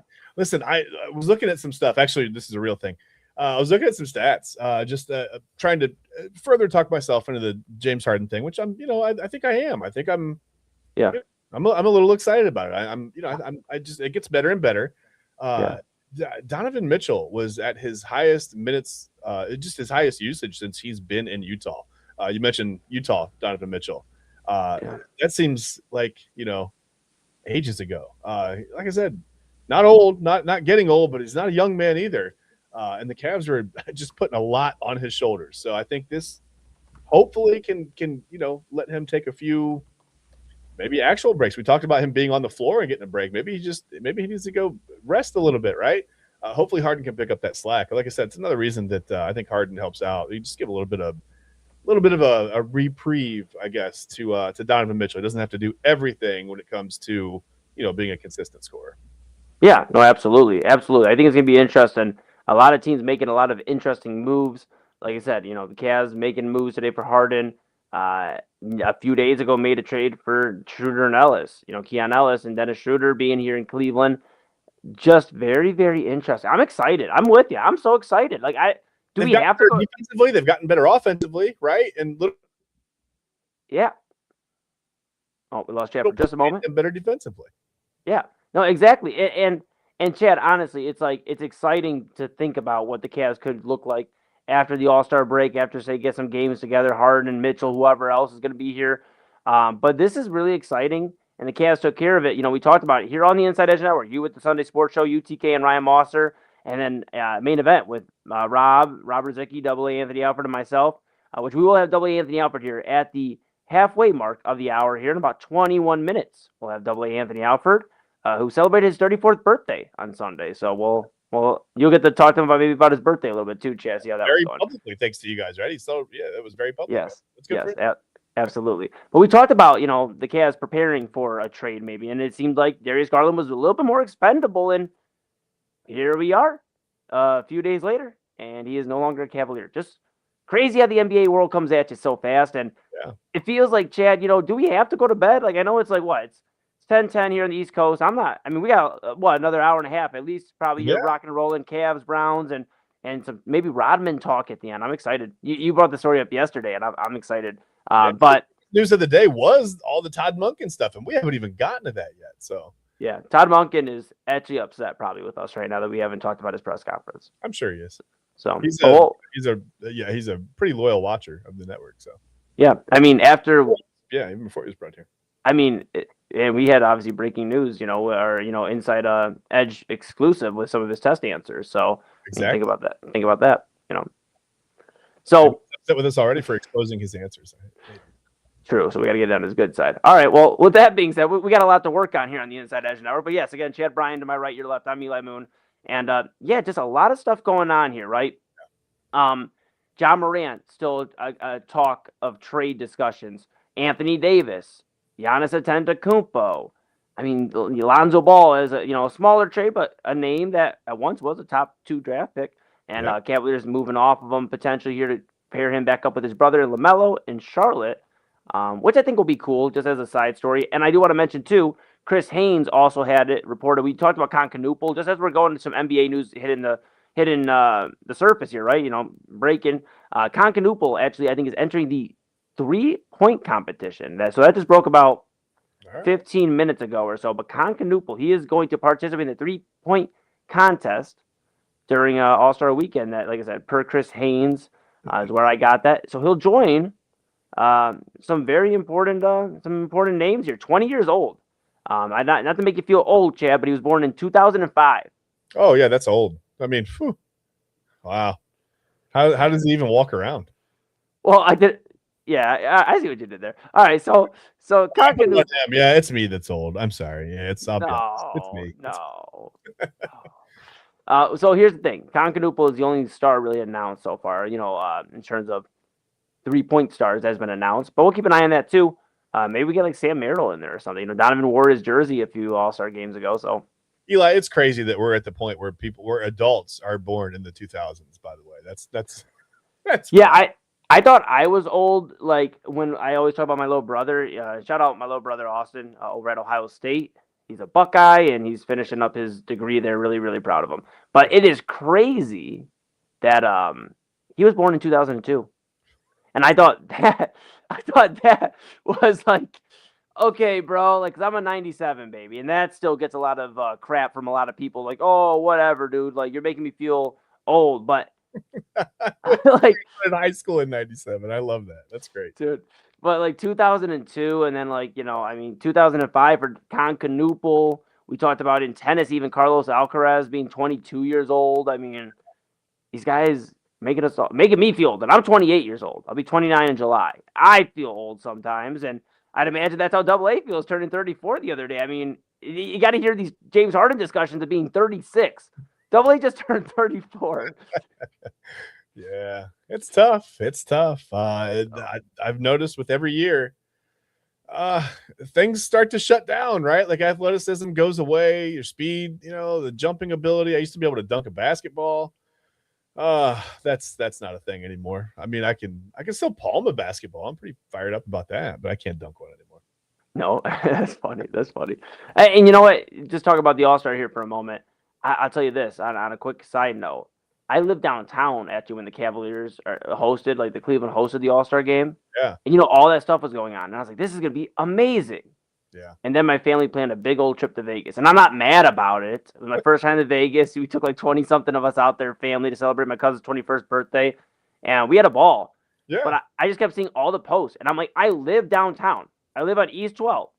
I literally can go to all these events, and I missed out on it. So hopefully they bring it back to Cleveland soon. But yeah, just excited with the All-Star break coming up. Excited with this NBA trade deadline with like a ton of stars just being available. And yeah, just super excited, Chad. So yeah, a lot of names on the trade block. And you said something earlier, man. I was going to say for Garland to have been mentioned in the trade, and then if it wouldn't have gotten done, it takes a really professional person to be mentioned in your team's trade block, right? And then to not go, to walk back into that locker room and into that building and give 100% effort or whatever. I mean, we've seen it happen, but you can't blame guys if their heads are in a little bit different place. Like all of a sudden your job security, your home life security everything's up in the air, right? We forget sometimes, I think, that these guys are human. I mean, they play a sport for a living, no doubt. They play a child's game for a living, and that's awesome. Couldn't be happier for them, but they are human, They have places where they're comfortable and they want to live and they want their lives to not be upended, and sometimes in these trades, I mean, your life gets completely upended. So you got to remember the human side of it too. absolutely. Yeah. And I think that's, something we try to stress here, Mm-hmm. with Papa Moon, and, for those just tuning in for the first time, like, who the heck's Papa Moon? Well, we'll talk about Papa Moon Saturdays, 5 p.m. Talk about mental health and sharing your story here on the Inside Edge Network. And I produce that show. And I think just to tie it together, I think we do a good job here, I think, of talking about the human aspect, because I think a lot of times it's missed. This is complete, like you said, something that could have completely shook up Darius Garland's entire life, especially if he's here in Cleveland. It doesn't feel like he's wanted anymore. So I'm glad for the human aspect of it. Just, talking that for a moment. I'm glad that this was able to get done, that he is able to get a fresh start. Maybe he needs to go out west. Maybe he needs just to see some sunshine. He's enjoyed some Cleveland winters here. So he won't have to deal with snow for a little bit, except for just on the road when he's traveling. But yeah. And I know that feeling thought is, oh, boo-hoo, they make millions of dollars. But listen, I mean, all the money in the world doesn't make those intrusive thoughts go away. I mean, guys still, it happens. So yeah, hopefully he gets a good start out in LA, and he's happy, and it's the win-win, right, for the Cavs and Harden, and the win-win-win, I guess, for Garland too. Yeah, no, absolutely. Now we'll keep an eye on this. We are still on Giannis watch. Mm-hmm. We probably shouldn't say that too loud, but we are on Giannis watch. He won't show up. It's so the last thing I was seeing, and I just want to make sure that I was correct in seeing this, because social media is so crazy nowadays. But Yeah, they're just nothing groundbreaking yet. Yeah. But keeping an eye on him, obviously, as multiple NBA games are happening still here tonight. Something to keep an eye on too, Chad. We haven't talked about this yet. You know the Cavaliers play tomorrow, right? Their first game in the James Harden era, potentially. The Los Angeles Clippers in LA.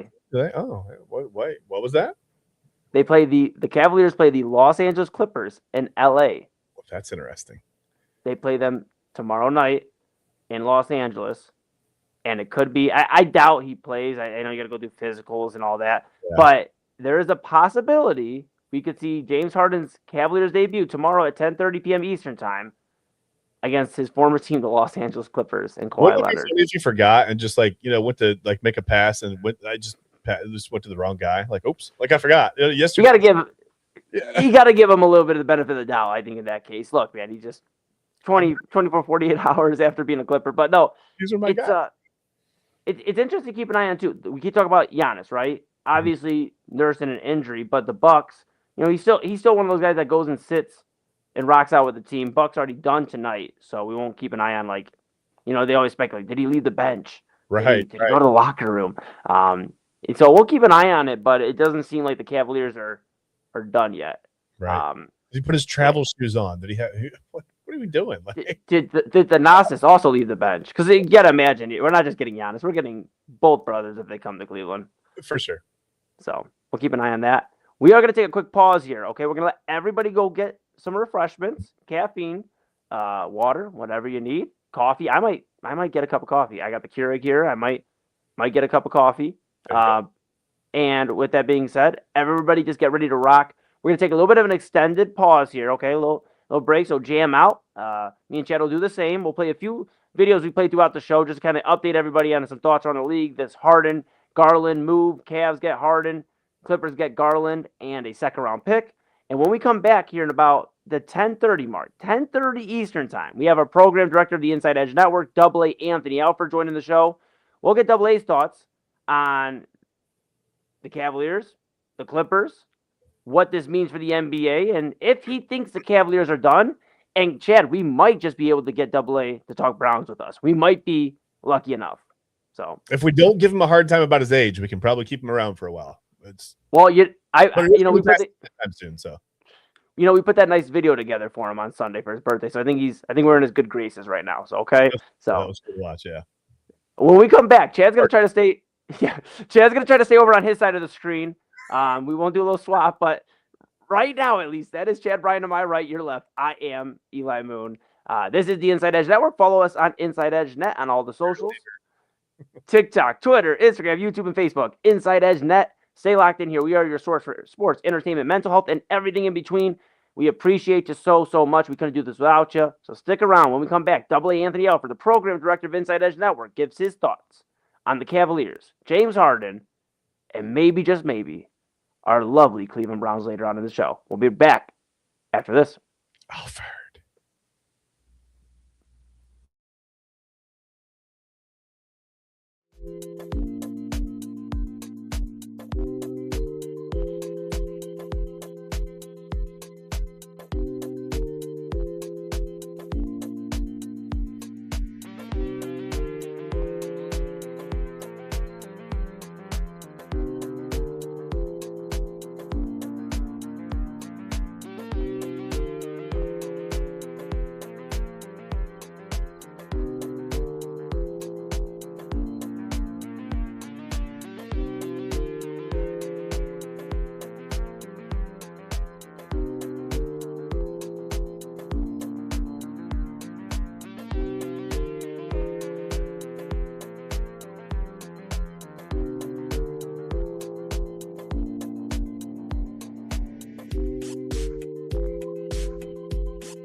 from people I'm talking to, there is real momentum for this. I think everybody in their head, Darius Garland is getting in his head that he's going to be a Clipper. James Harden is getting in his head he's going to be a Cav. He's going to get taken care of.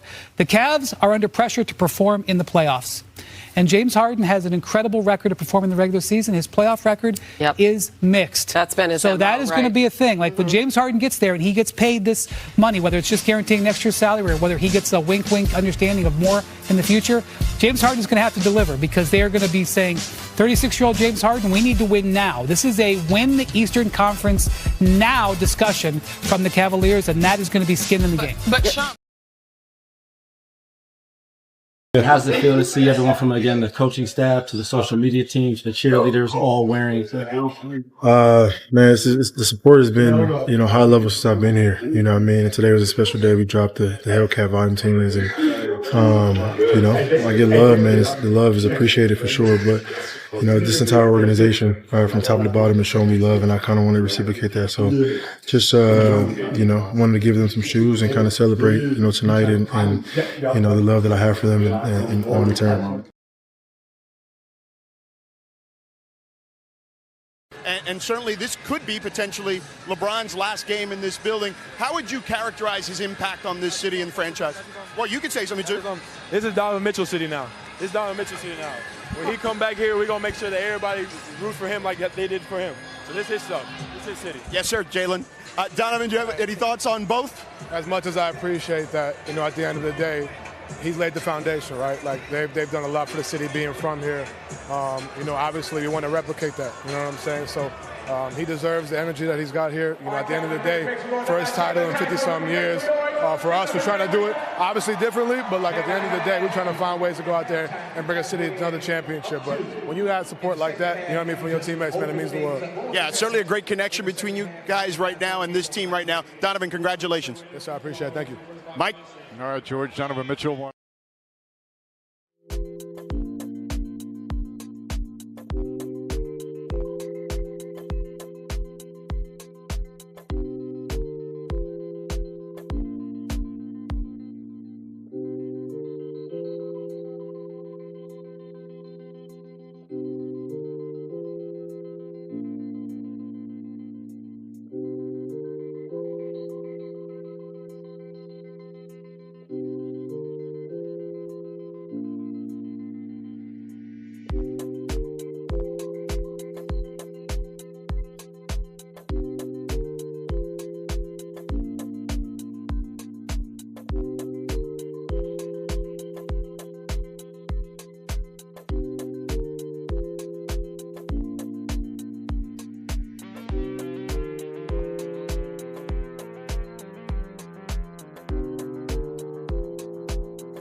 And welcome back to the Inside Edge Network. This is Inside Edge Primetime. That is Chad Bryan to my right. Your left, I'm Eli Moon. And Chad, I know you're getting used to being over to the right, my left, but we'd be remiss if we didn't bring in a very special guest. We've been talking about Cleveland Cavaliers. We've been talking about James Harden. For those just tuning in, James Harden, per ESPN Shams Charania, just about 2 hours ago now. Crazy how time flies. James Harden's been the Cavalier for about almost 2 hours. He is traded to the Cleveland Cavaliers for Darius Garland and a second-round pick going to the Los Angeles Clippers. And we were able to get our program director here of the Inside Edge Network to get his live reaction on Harden, Garland, what the Cavs could do next, and we might be able to keep him for the rest of the show. We'll see. He's a busy guy, but it is nonetheless our program director of the Inside Edge Network. Welcome in, AA Anthony Alford. AA, how's it going? Yo, pretty uneventful day. Yes. Of course, starting with Todd Monken saying that Jim Schwartz is he's as good as gone, and then now and then now in prime time, the news breaks with James Harden. I'm very interested to see which clubs he's going to hit up, because they all have great wings. So, got to get some good chicken and stuff. But yeah, busy night. We're ready to go. Yes, we are ready to go. And, Chad and I have been discussing quite a bit here. We've been talking about, first off, that, people saying 36 is old is kind of disrespectful to you, I feel like, considering you just celebrated your 34th birthday. So, and for those that didn't know, AA just turned 34 on Sunday. And so I think he takes offense to anybody out there saying 36 is old. It's still in your prime. Isn't that right, AA? That is correct. Yes, you could feel. Let's get one thing straight. You could be 34, 35, 36 and feel better and be physically more fit than those who are 24, 25, or 26. So that is true. That could happen. Yeah, and I guess we'll open the floor to you. Chad and I have been discussing, and we'll chime in. But we want to get your thoughts here. I just real quick, I was just trying to talk that into existence. Do I fully believe what I just said? I don't know. Well, we'll see. You're only at what? This is day two of you fully being 34. So I mean, still got time to figure it out. So get used to your surroundings and everything. About getting a trade back to 33? Can you do that? I don't know.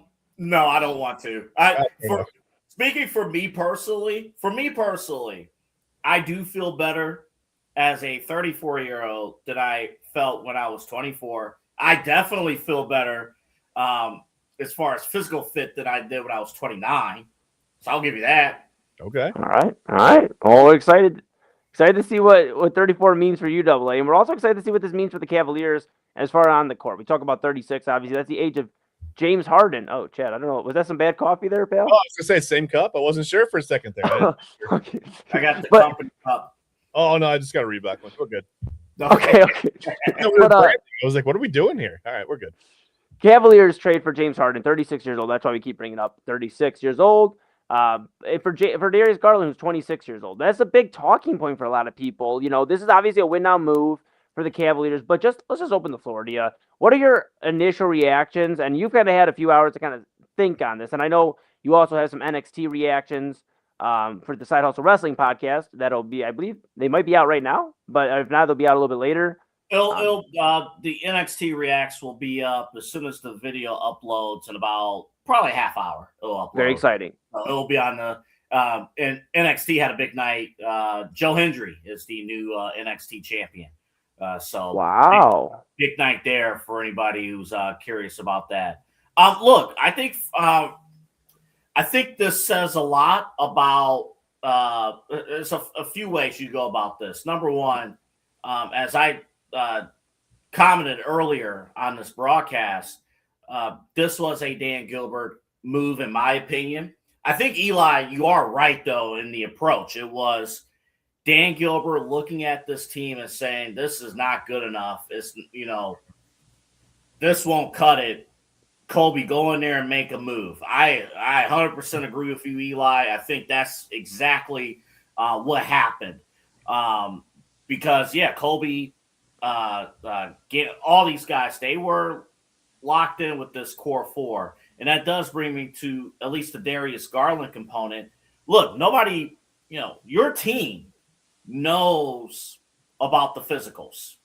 They know where you're at medically at all times.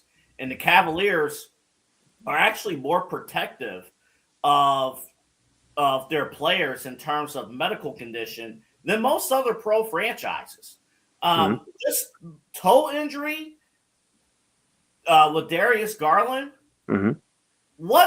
correct me if I'm wrong, gentlemen, wasn't that a day-to-day injury during the playoffs? Yeah, it was supposed to be something that didn't really linger on, but it seems like, we brought it up even during one of the last segments, Double A, that, remember when the Cavs made that trade? They traded Kyrie Irving, and they traded for Isaiah Thomas, and it shocked a lot of people because Isaiah Thomas was coming off a completely new hip, out of surgery. And the Boston had to kind of give up extra draft capital. The Cavs were fighting for as much as they could because they're like, dude, we're taking damaged goods. Seems like the Clippers, because earlier on the discussion was, even earlier today was the Cavs are trying for a first-round pick. The Clippers aren't with it. And, the ball's in the Cavs' court. And it appears the Cavs were like, okay, hey, we won't do the first-round pick. And then maybe the Clippers were like, yeah, but you will give us a second-round pick, actually, because we don't really feel great about Darius Garland's toe and just his health in general. If it's not his toe, it's been something else. And Chad and Double A, it just seems like Darius Garland's a nice guy, but we talk all the time about sometimes nice guys don't always win championships. Look at Josh Allen in the NFL. I think you could be a nice guy, but stylistically, things didn't work. And yeah, the toe, I don't think Garland, at least not this year, was going to get back. Like if this wasn't a win now situation for the Cavs, if this was, let's say this happened a couple years ago, this trade is not happening. The fact that this is the Cavs have to win this year. They have to win, as you guys have mentioned before, they have to win in a year where Boston is a little bit weaker this year than most. A year where no Tatum, no Tyrese Halliburton. Tyrese is more in lockstep with what we're doing at the Side Hustle Wrestling Podcast than with the NBA right now. Yeah. So, and by the way, their old coach is with the Pistons. They're the 1 seed now. Like, just their most recent coach is sitting at the 1 seed. You got to do something. No, that's a great. You're right. That's a great point to bring up. But because it's Detroit at the top, no disrespect to Detroit, you really don't have to. Let me put it this way: you don't have to kill your team to overtake Detroit. Right.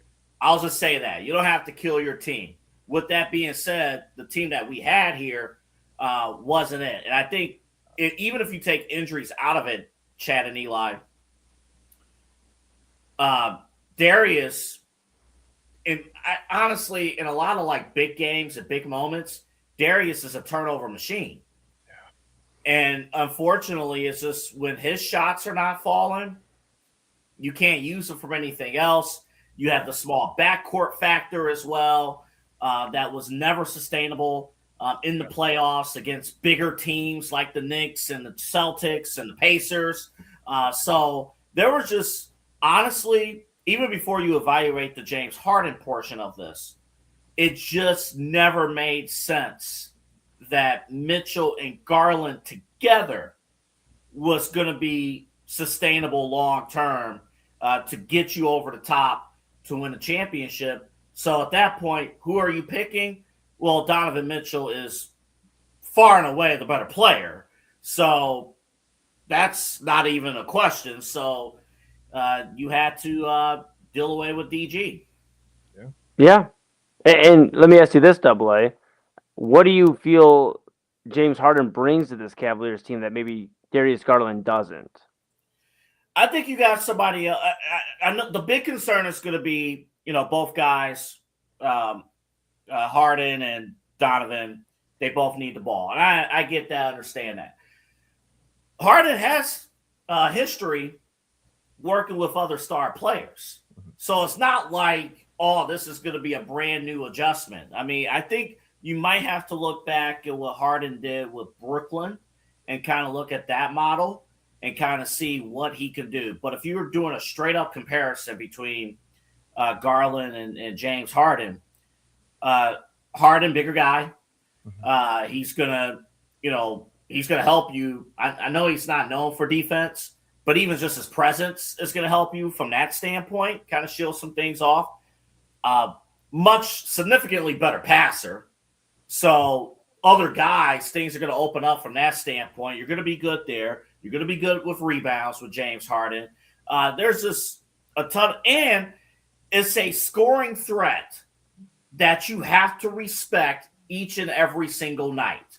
You know, and I think that's the main difference. When Darius Garland was here, how many nights were we waiting for both Mitchell and Garland to at the same time, the same game, like, oh, they're both scoring threats, so teams are in trouble. In this case, James Harden every single night is a scoring threat, and obviously Donovan Mitchell is a scoring threat, and that's going to open things up for everybody else too. But defensively, defenses can't just lock down on Donovan Mitchell and call it a day. You got to contain James Harden. I think from that standpoint, James Harden, I'll say it, I'll be the one that's a little bit more out front than most. I think James Harden is a significant improvement, a significant upgrade for the Cavaliers, especially for what they need to contend with in the Eastern Conference. Yeah, it's very interesting, and I know Chad may have a few questions here for you as well, Doubly. I'm going to follow up with this one. Is this move, and before we dive into anything else, is this move enough to get the Cavs to the NBA Finals? This alone, if they stop right now, with the other trade the other day, DeAndre Hunter moved to Sacramento for Keon Ellis and Dennis Schroeder, and now Darius Garland and a second-round pick moved to Los Angeles and the Clippers for James Harden. If the Cavs say, and now we're done, and we're going to go compete for the championship, is this enough to get them through the Eastern Conference? Okay, yes. There is another question to that I've noticed you left out. Is it enough to win a championship? No. Okay. Not with OKC on the other side. Maybe not with Denver on the other side. Yeah. So if you're measuring this as far as, the measuring stick in OKC and Denver is on the other side, no, not enough. You're one Giannis away from Hey, we don't say his name too loud on the primetime. The primetime rules are me and Chad whisper his name. We go, yes. You're one away. I love it. Yeah. I love it. And I guess, I'm sure Chad was probably going to, Chad, and I open the floor to you. Do you have any questions for W that maybe I haven't covered? Hold on, I'm sorry. It's like a ladder. It's like that magic carpet. And he's like, yes! Oh man.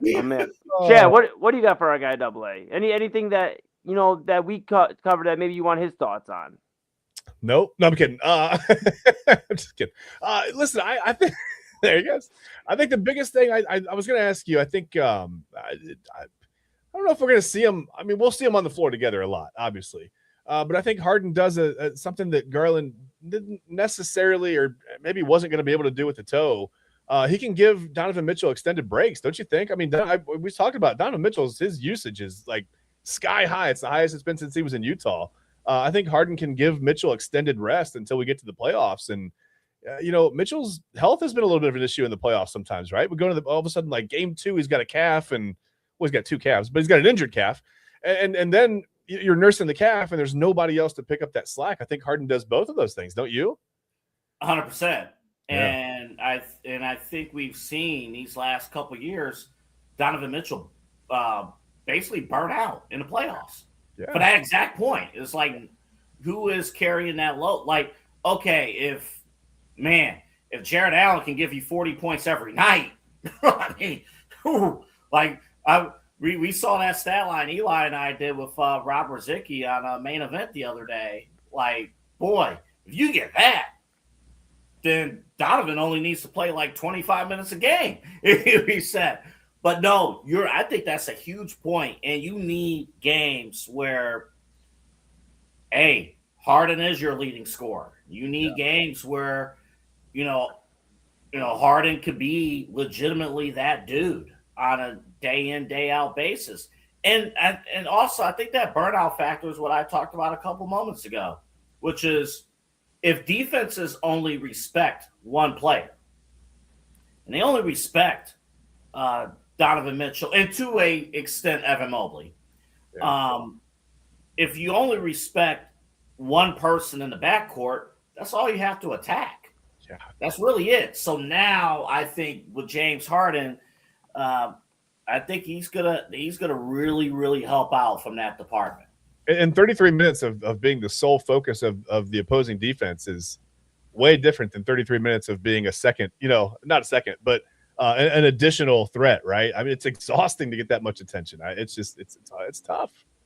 Yeah, and every night, right? And I think that's just – and again, I don't want people to just tune in and be like, man, this is AA hates Darius. I don't hate Darius Garland at all. I thank Darius Garland for his years of service. Sounds like a future endeavor in him.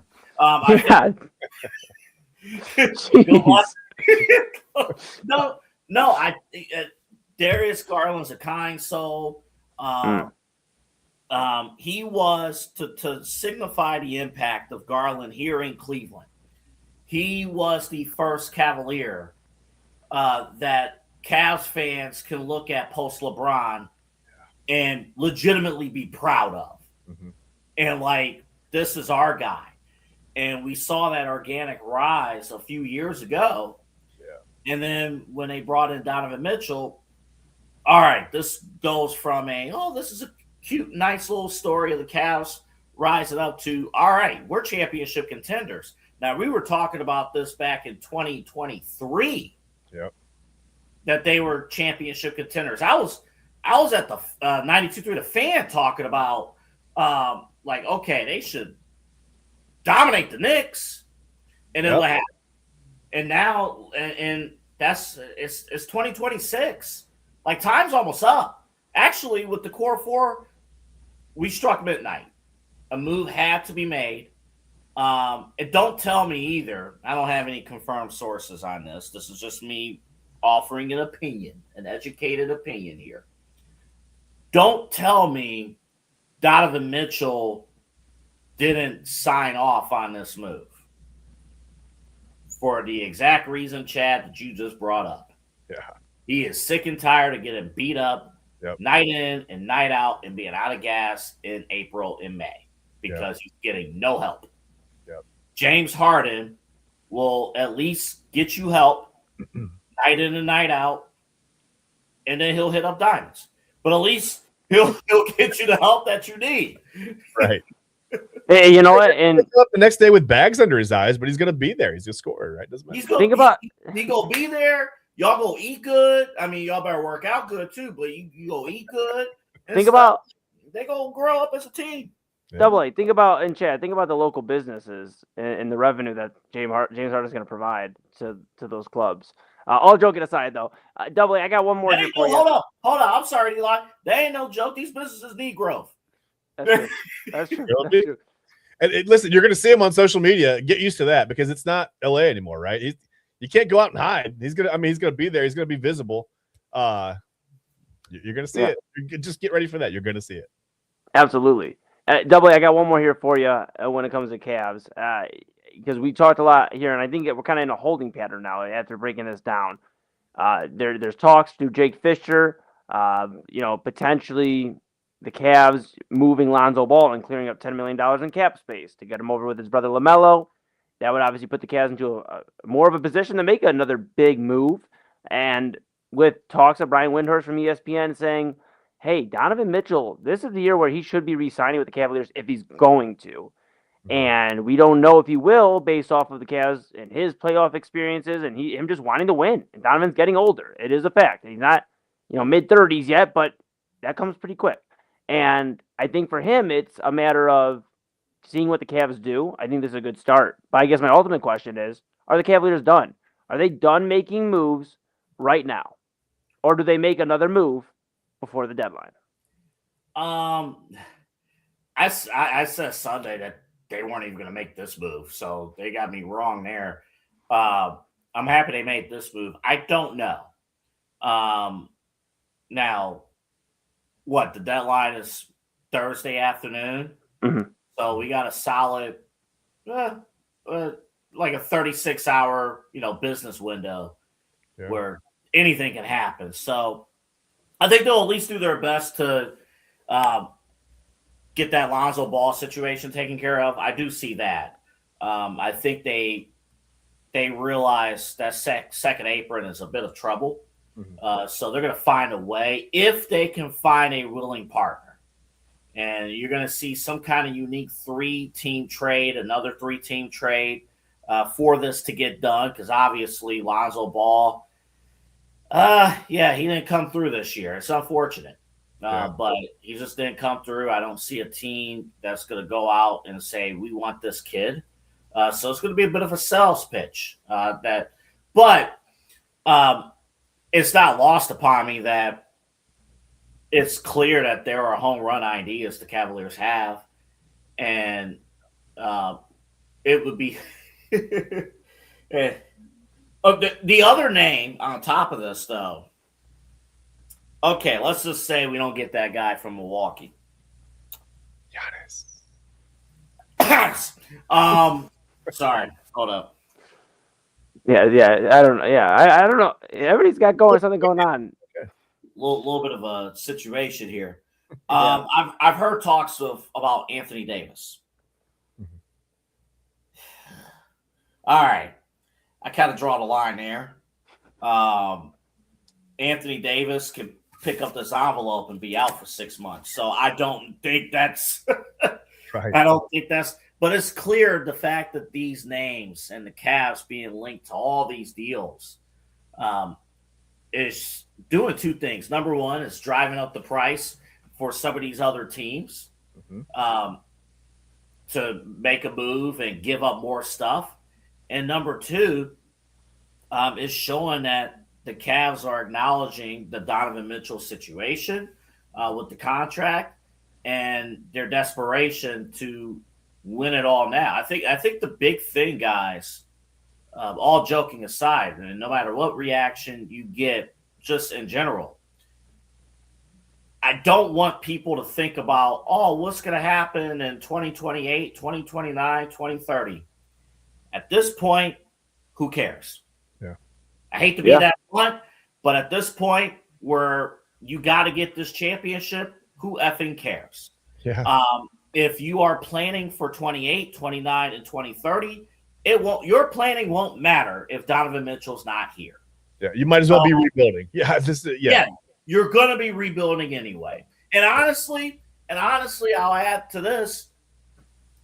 In the NBA, I'd rather be competing for a championship or be at the basement trying to rebuild as opposed to our normal play-in participants, the Chicago Bulls, Atlanta Hawks, Miami Heat, who's always stuck in the middle. Purgatory, right? Yep. Yeah, it's going to be a lot going on here. We'll see if the Cavaliers are done making moves. We'll see if this is enough to get them over the hump past the second round, and maybe we can keep Donovan Mitchell for the rest of his career. That seems to be what the Cavs are trying to position themselves for, and obviously, ultimately, an NBA championship. Chad, I know you AA. Yeah, I see you have some thoughts. Go ahead. I'm sorry, real quick. I'm just looking through here. Carmelo Anthony, he was on NBC tonight. Yeah. He may mention that he doesn't believe the Cavaliers are done. Okay.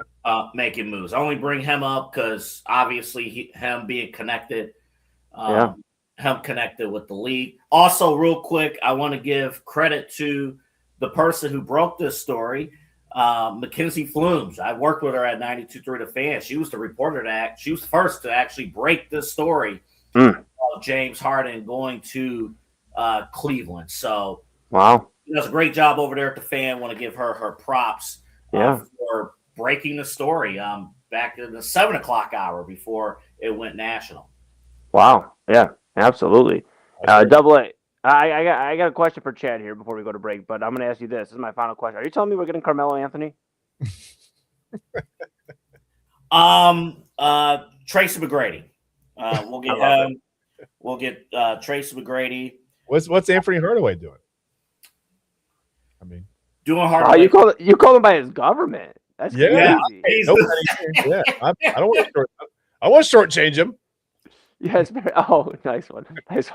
Chat. Go ahead, Owen. Go ahead. No, you guys go. That's you know what? Out of those guys, just give me Vince Carter. I just want to see dunks every single night. Yeah. I think Vince Carter, who played until he was 40 or 41, give him a few weeks. I think he can get back out there. You just need to lob it up. He'll throw the hammer down. Absolutely. Yeah, absolutely. Chad, I have one more question here for you, and Double A before I pivot the chat. Are we getting your next segment? Are we going to be able to keep you for at least one more segment? Sure. All right, we'll keep them for one more segment. And with that being said, Chad, so excited, man. I know. Well, we're going to have to pay him for this. But as always, Chad, let me ask you this. We talked about GM and Kobe Altman, and Double A shared his thoughts, and we're gonna get his thoughts after the break about another general manager. But do you feel maybe it's time for another general manager to make some splashes in an off season in Cleveland with a new coach, a core potentially on offense to build around? Yes, I am talking about the Cleveland Browns. Are you excited to talk about Todd Monken Day in Berea? Who's not? I mean, listen, it sounds like Todd Monken it sounds like he had been screaming for the last 24 hours. That's how excited he was. His voice was gone. I can't imagine how many conversations he's had over the last, 24 to 72 hours or whatever. He sounded like my voice feels right now, to be honest with you. I don't know what's going on with my throat's raw. But yeah, let's do some Monken stuff, man. Let's talk. Well, that sounded weird. Let's talk Todd Monken. I don't know what that. All right. Well, with that being said, we're going to try to see if we are able to do some Monken. Well, we're going to see if we are able to come back from break after this and see if we can recover from that. But with that being said, that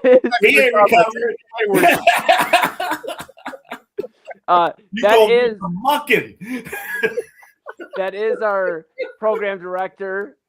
Here, Judy, you better catch the ball. You're going to get some Monken today. Hey, you go get some Monken, some trucking Monken tonight. Oh, my goodness. All right, with that being said, we're going to set it to break here. Everybody go grab a football today. Everybody go grab a refreshment. What does that mean? Go get some caffeine, some water, grab a dinner. If you're on the West Coast, 8 o'clock. Go get Jim Swartz. You ain't getting no Monken this year. To my far right, your far left is our program director of the Inside Edge Network, Double A Anthony Alford, joining us here while his NXT reactions are going live on YouTube, I believe, on the Inside Edge Network and Side Hustle Wrestling Podcast. Make sure you check one of those channels so that you can check the NXT reactions. Big news there. But he's going to join us for another segment as we go to Berea and discuss Todd Monken. Chad Bryan, of course, in the middle here, my Inside Edge primetime co-host, and I am Eli Moon. This is the Inside Edge Network. When we come back, we're going to talk Todd Monken. We're going to talk Jimmy Haslam, Andrew Berry, and we're just going to see what the heck the Browns had in store as they play second fiddle to the Cavaliers today. Double A may have some news after we come back after this. Shador played today. The Pro Bowl. Oh, he sure did. I totally forgot. Back after this. Eli is not interested in that story.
we're going to keep the same system. We're still going to let them attack.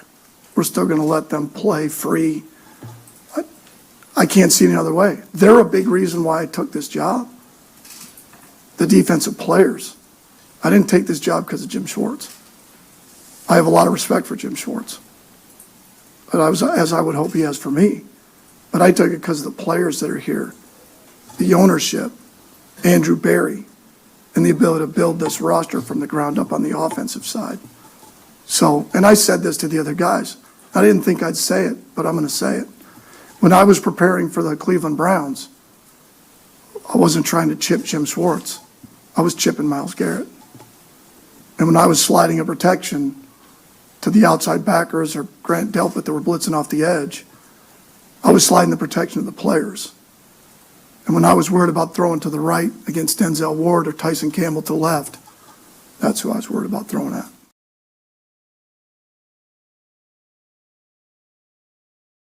And welcome back to Inside Edge Primetime, a very special edition of Inside Edge Primetime here on the Inside Edge Network. In the middle is Chad Bryan. In the far right, your far right, my far right, your far left. That's how it works. Is Double Anthony Alford, the program director of Inside Edge Network. I am Eli Moon, and we are back with courtesy of 92.3 The Fan, that clip of new Cleveland Browns head coach Todd Monken, and very clear that Jim Schwartz is not cashing those checks. He's not writing the checks, so therefore, Todd Monken not too concerned about Jim Schwartz. He is concerned, however, with the players, ownership, Andrew Barry, and everybody else. Double A, Chad, a lot to unpack just from that clip alone. What are your guys' thoughts? I think just overall, I think it's clear that the future of Jim Schwartz is not here in Cleveland. I think it's just obvious, and no offense to a coordinator, but a coordinator shouldn't be the face of your team. It's either your head coach or your top players, so that's really the end of that. I know Jim felt wrong, and he probably should. I'm not saying he shouldn't. Felt wrong about not being named the head coach. It's an ego killer. It really is, right? After what he has done. But that's why I like the process of, hey, we're going to pair up whoever wins the head coaching job with Jim Schwartz as if Jim is going to be cool with all this. I thought was flawed with this process overall. And that's that. And Monken, to say that publicly, that is not, as I would say, media training in that sense, because he basically told Jimmy to F off. Well, he told Jim. He told Jim. Jimmy, he likes Jimmy. He likes Jimmy. Oh, good call. Yeah, he told Jim. Yeah.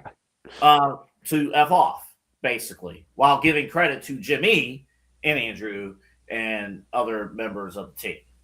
Yeah, and I want to bring Chad in here. And Chad, I think we may have you. I think StreamYard is fighting with me. It's not letting me unmute you, my friend. So, there we go. There you are. I didn't know if you were just patiently waiting for Double A, because you know what, with Double A, I've done a show with him for the better course of over 10 years, and there are times where he can get a little angry about the Browns. So we haven't got there yet. So that's good. Chad, I have mulled up. When you saw that video, the birthday video, which again, thank you, I appreciate it. Ryan Lang was one of the guys in that video. He and Eli, like, they were around for classic Double A. Classic Double A was unhinged. Okay. Classic Double A stormed into OMS angry about Ohio State losing to Iowa, and everyone in the building heard about it at 8 o'clock in the morning. Be damned about your breakfast. So I have since mellowed up since. So fair enough. Well, I know even 6 years ago when I was there, you scared me into being like 15, 20 minutes early every morning. So I was just trying to be on my best behavior, man. I was like, I was going to cut my throat if I'm 4 minutes late. I'm going to be, you know what I'm going to do? I'm going to show up at 6 a.m. I'll wait for the doors to open. You're not going to keep me being late, man. I'm going to be here early to do it. I'm not getting anyway, yeah, I don't know. I feel like by saying when Todd Monken said I didn't chip Jim Schwartz, I feel like he chipped Jim Schwartz pretty hard right there. Yeah, I mean, listen, and also I was going to ask you guys, and you can both respond. I don't care the order, whatever you guys, whoever. Should we be a little concerned that we have an offensive-minded coach and he says that he took the job for the defensive players? I don't know. I mean, do you think anybody on the offense was like, hey, you know what I mean? Like, what do you mean? I mean, I get it. The defense is amazing here. The talent is almost unparalleled, right, across the NFL. I mean, on paper, they should have by far the number one defense and probably would with an average offense. But yeah, to hear Todd Monken, the offensive, mastermind, the guy who everywhere he goes, somebody has a career year offensively, to hear him say, I took this job for the defense, it's just a little concerning. No, or no, I don't know. Is it? Am I wrong? Am I crazy? I don't think you're crazy, Chad, but here's what I think it is. I think it's a matter of Todd Monken does like some offensive guys. We saw the video of him embracing Shedeur Sanders, saying he wanted to draft him last year, even in Baltimore. And I think he does like the idea of this quarterback room, even though not really anybody in Cleveland's excited about Deshaun Watson. Todd Monken's excited about not only Shedeur Sanders, but Deshaun Watson and Dylan Gabriel, it appears, and the young guys on this offensive squad. I think this was damage control, though. We saw how important the Jim Schwartz connection to the defensive players was during this search, and Denzel Ward, Myles Garrett going to bat for him during the coaching search for Todd Monken to get the job. And we hear about in Berea, Jim Schwartz doing his best Stone Cold impression and flipping out in Berea. I don't know if it was that extreme, but he wasn't happy, long story short, with not getting the job. And I think this was damage control for Todd Monken. We saw Myles Garrett's Instagram post about not being happy, and I know they came out and said today, I believe it was Jimmy Haslam. It was either Haslam or Barry, but one of the front office heads for the Browns said Myles Garrett's been in he knew about this before anybody else, before the news broke. So he's been considered. But I think Monken, looking at this AA and Chad, I think he said, okay, in order to keep these guys happy and not have them all asking for trades and being upset in case we don't keep Jim Schwartz, I'm going to remind them that they are so good. It's kind of like boosting their egos, boosting the morale, and saying, you guys are so good. You don't need Jim Schwartz. If he leaves, you're still Myles Garrett. You're still Denzel Ward. You're still this powerful defense. And, I believe in you, and whoever we bring in is going to believe in you. And I think it's just kind of saving face a little bit there, AA. I don't know what your thoughts are on that, but I think Todd Monken was just like, please don't leave. I really like you guys a lot. I can see that. Again, it's just like, I look at Myles like, dude, why did you tweet that? Like, why did you? And we know what that means. Popeyes. That was actually what he tweeted. That was like that was when times were good back in the day when we were battling over chicken sandwiches. Boy, I miss those days. Yeah. Right now for a chicken sandwich. I'm done. I'm hungry. The most serious thing about 2019 was the chicken sandwiches from Popeyes or KFC or Wendy's, Chick-fil-A, whatever. Yeah. There's really no argument, though. I mean, on that, I feel like it's Popeyes. I feel like there's no argument. But, I mean, that's maybe a different day, maybe a different discussion. That's a whole different show. Let me veer back because I have thoughts. Extensive thoughts. Eli, I think there is a part of me that agrees with you. But just ultimately, we already saw, even before Monken walked in the door, the number one reason why you probably have to switch out your DC is you have a broken power dynamic walking in the door. Mm-hmm. And for Todd Monken, with this being his very first NFL head coaching job, he needs a staff around him that 100% respects him. Yeah. 100%. We even saw here in Cleveland the most infamous moment of Hard Knocks when it was here in Cleveland. Hugh Jackson saying he's the head of the table basically, and Todd Haley, Hugh and Todd Haley going back and forth. So we have evidence even here in Cleveland where if your head coach and one of your coordinators is not aligned, if your coordinator believes he's a head coach, just not entitled, the power dynamic, the power structure is broken.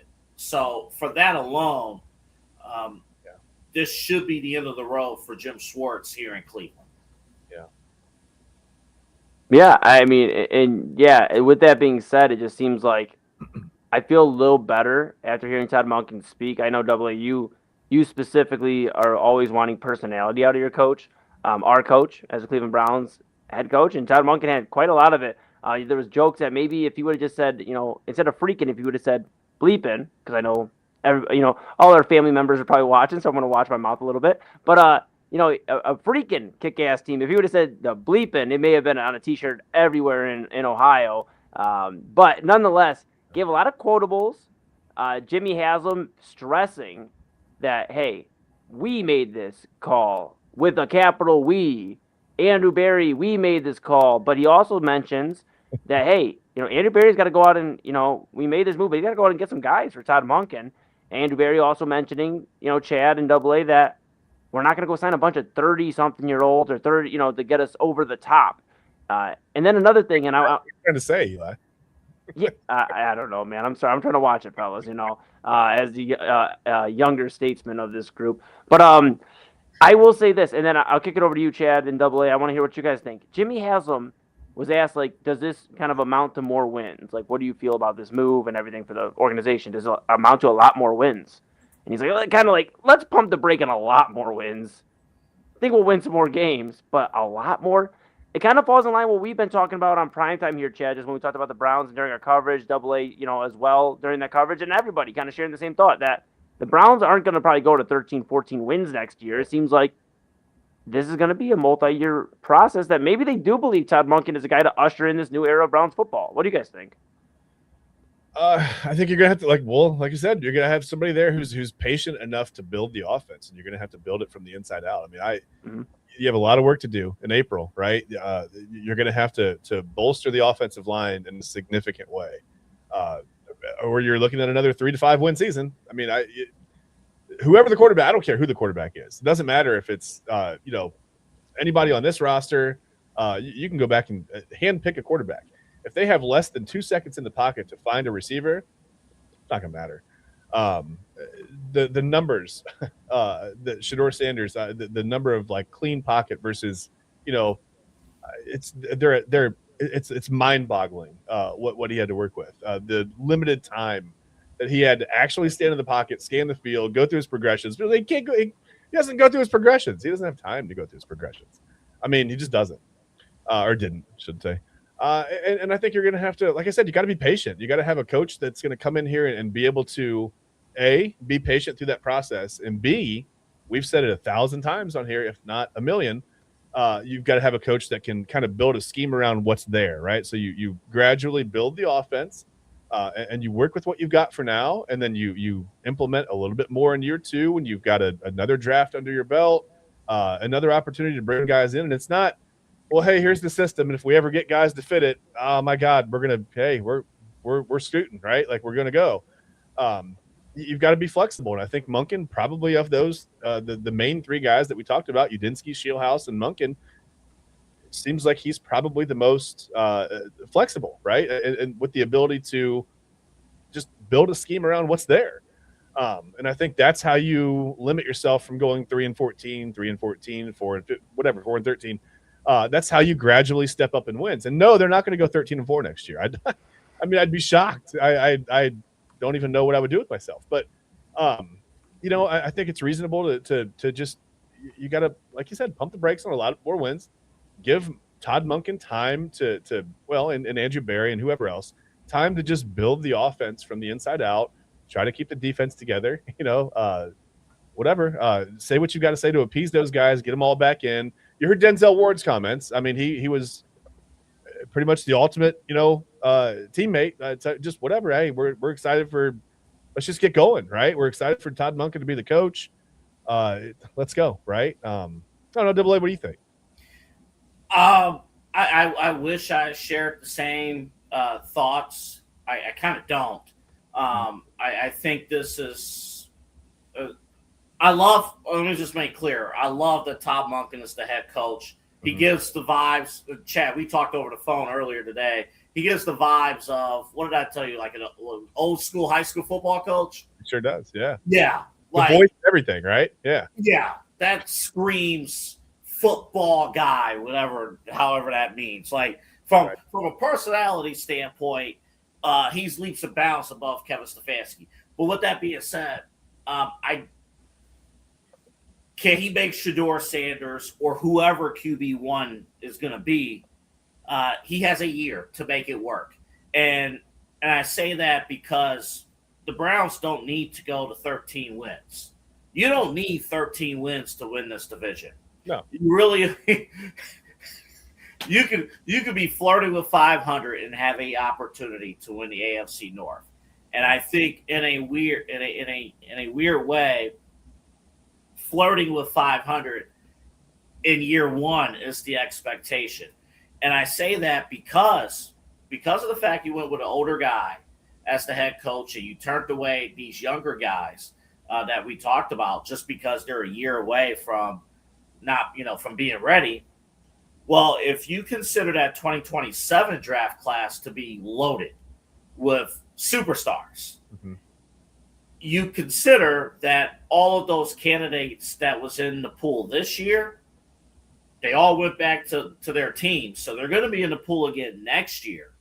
So because of that, if this season is another 3 or 4 win season, this go around, Jimmy Haslett, I could easily see saying this time we're going to clean house completely, get a new general manager, a new head coach, and obviously the franchise quarterback of the future from the 2027 draft. So fair or unfair, guys, I think Todd Monken has to make Shedeur Sanders or whoever's available at quarterback work this year. It has to happen.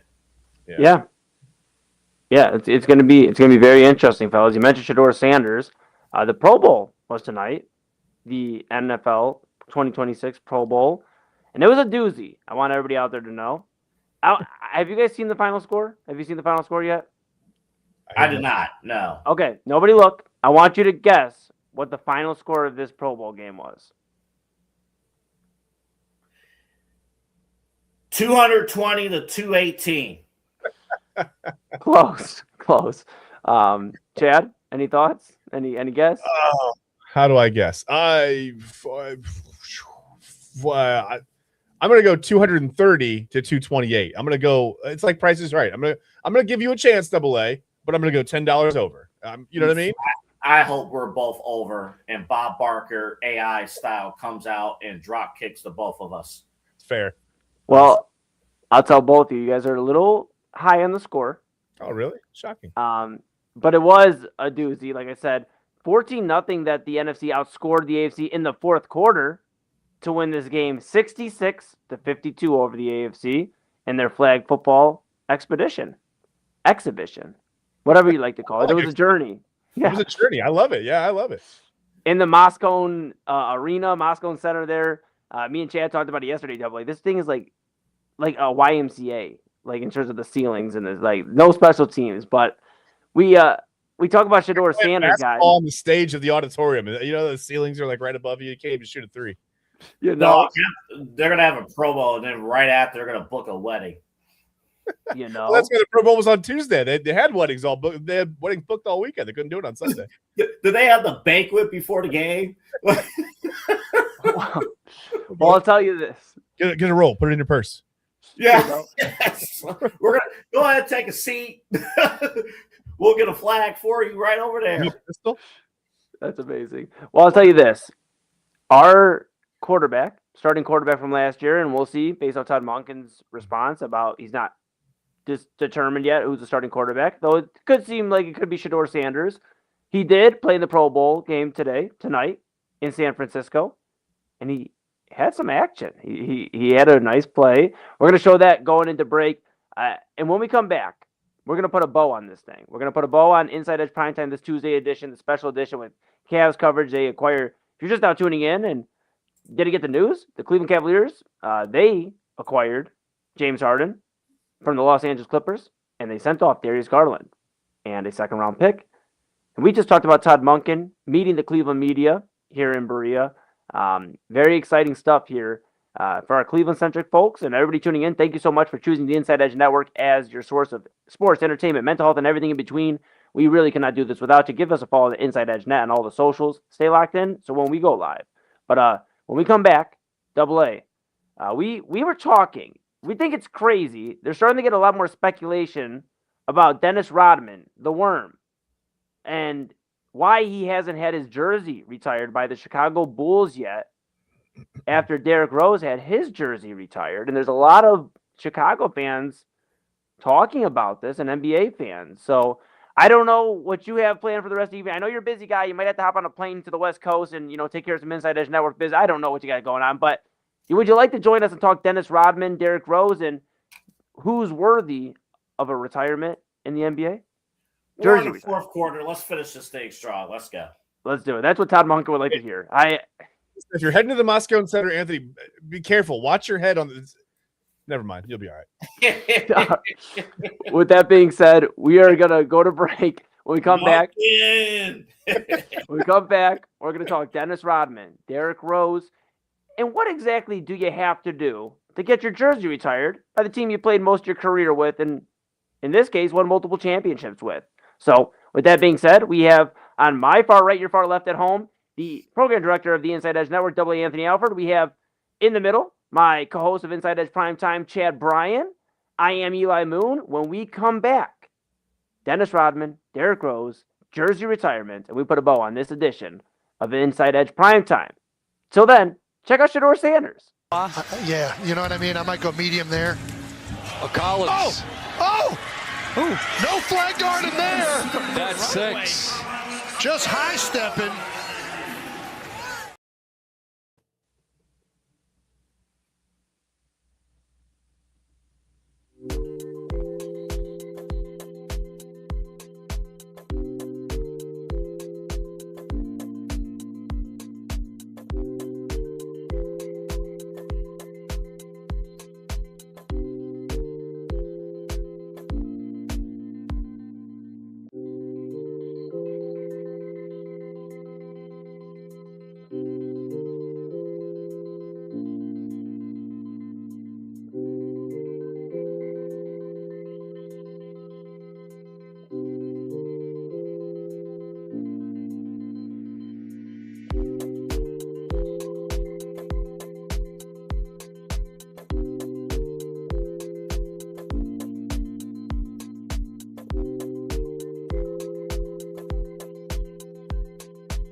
I'm not letting this slip through my fingers. I'm going to do it. End of story. So I'm not letting myself go down that path. I'm not crying. My head is high. I'm standing tall. And I'm going to do my best. And whatever the result is, that's what it is. But you can never say I didn't try.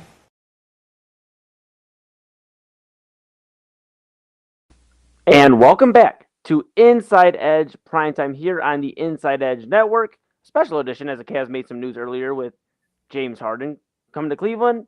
Darius Garland to the Los Angeles Clippers with a second-round pick. That video, courtesy of NBC Sports, and that was Lindsey Vonn. We'll talk about her in just a moment. Again, we got the fellas here. Double A Anthony Alford to my far right, your far left. Chad Bryan in the middle. I'm Eli Moon.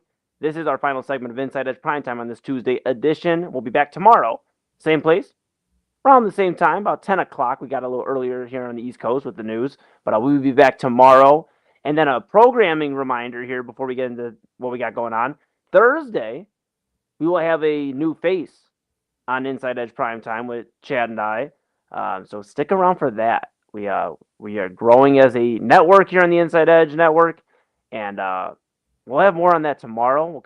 We'll get some factoids about our new Thursday co-host for the Inside Edge Primetime show, and we'll share them with you so we can get familiar with our new co-host. That's Thursday. Today's Tuesday, almost Wednesday, and it's almost Sunday, fellas, which means Lindsey Vonn in the Olympics is a discussion we need to be having. Mm-hmm. For those that aren't familiar, Lindsey Vonn, an incredible Olympian. In her last Olympics, she's coming back for, and she got injured during a run just getting ready for the Olympics, ran right into the gate, like missed during a jump, and actually, guys, she ruptured, tore her ACL, right? Tore her ACL. She's in a spot where most people would be like, okay, and that's it. You know, it was a good run, and maybe we'll try in 4 years, or maybe that's just it. Maybe that's a sign. And per the clip from NBC Sports, she said, I'm going out there and I'm doing it. And whatever the results are, that's what the results are. And I'm going to open the floor to you guys, but I just got to say, I think that's very commendable for somebody. I mean, I'm not going to lie. I stood up during one of the breaks, and I thought my foot was acting a little funky. I had a little pain in it. And I'm like, oh, I don't know. I might have to take an extra few minutes and ice this before we get back on air. But you look at Lindsey Vonn, and for a torn ACL, that takes most NBA players, every NBA player pretty much for the most part, out for the rest of the season across any sport. And here this is about not even 2 weeks of news, that this has happened. And she's going to go compete on Sunday and go do her last Olympics. I just think that's so incredible. And for people out there that are needing inspiration, motivation to see something like this, that, you know what, whatever, despite the odds and despite if I get a gold medal, a silver medal, a bronze medal, or I don't place, I'm going to go out there and I'm going to finish on my terms. I think that's so, so powerful. And that's my thoughts on Lindsey Vonn. What do you guys think? Go ahead, Chad. Listen, hey, I appreciate it. I'd rather go out, like you said, I'd rather go out on my own terms. I'd rather go out there and try and fail than, pack it up and say, well, I ruptured my ACL. I'm not even going to give it a shot now. She's come this far. I mean, it's once every 4 years. It's not like, well, I'll hit it next year and wherever, 4 years from now, like you said, it's her last Olympics. I mean, there is no next run. Right. And honestly, the courage that it takes, you may not think that it does, but the courage that it takes to go out there. And first of all, you're going pretty fast, right? Like, you have a slight injury, things can go really, really, really wrong. A completely ruptured ACL is not a slight injury. That's significant. The bravery that takes to go out there, and I like you said, I think it's just really it's really honorable to just. She's going to go down swinging, man. Regardless, I think I'd rather be in the situation where I go out and fail and finish dead last, because of the torn ACL, than to pack it up and go home and say, well, who knows what could have been. And how crazy of a story. She goes out there and wins golds anyway. You know what I mean? Like, I don't know. I just it's unfortunate timing. Obviously, it's terrible news. But it sounds like she's not going to let that define her or her last Olympic run. So it's hard to feel bad for her when she's not feeling bad for herself. Not that I feel bad. I do. But I guess I'm more proud of her. I'm just more, excited by the fact that she's not letting this defeat her and she's going to go out on her own terms. I like that. I love that. And Double A, just before your thoughts here, Lindsey Vonn, 41 years old.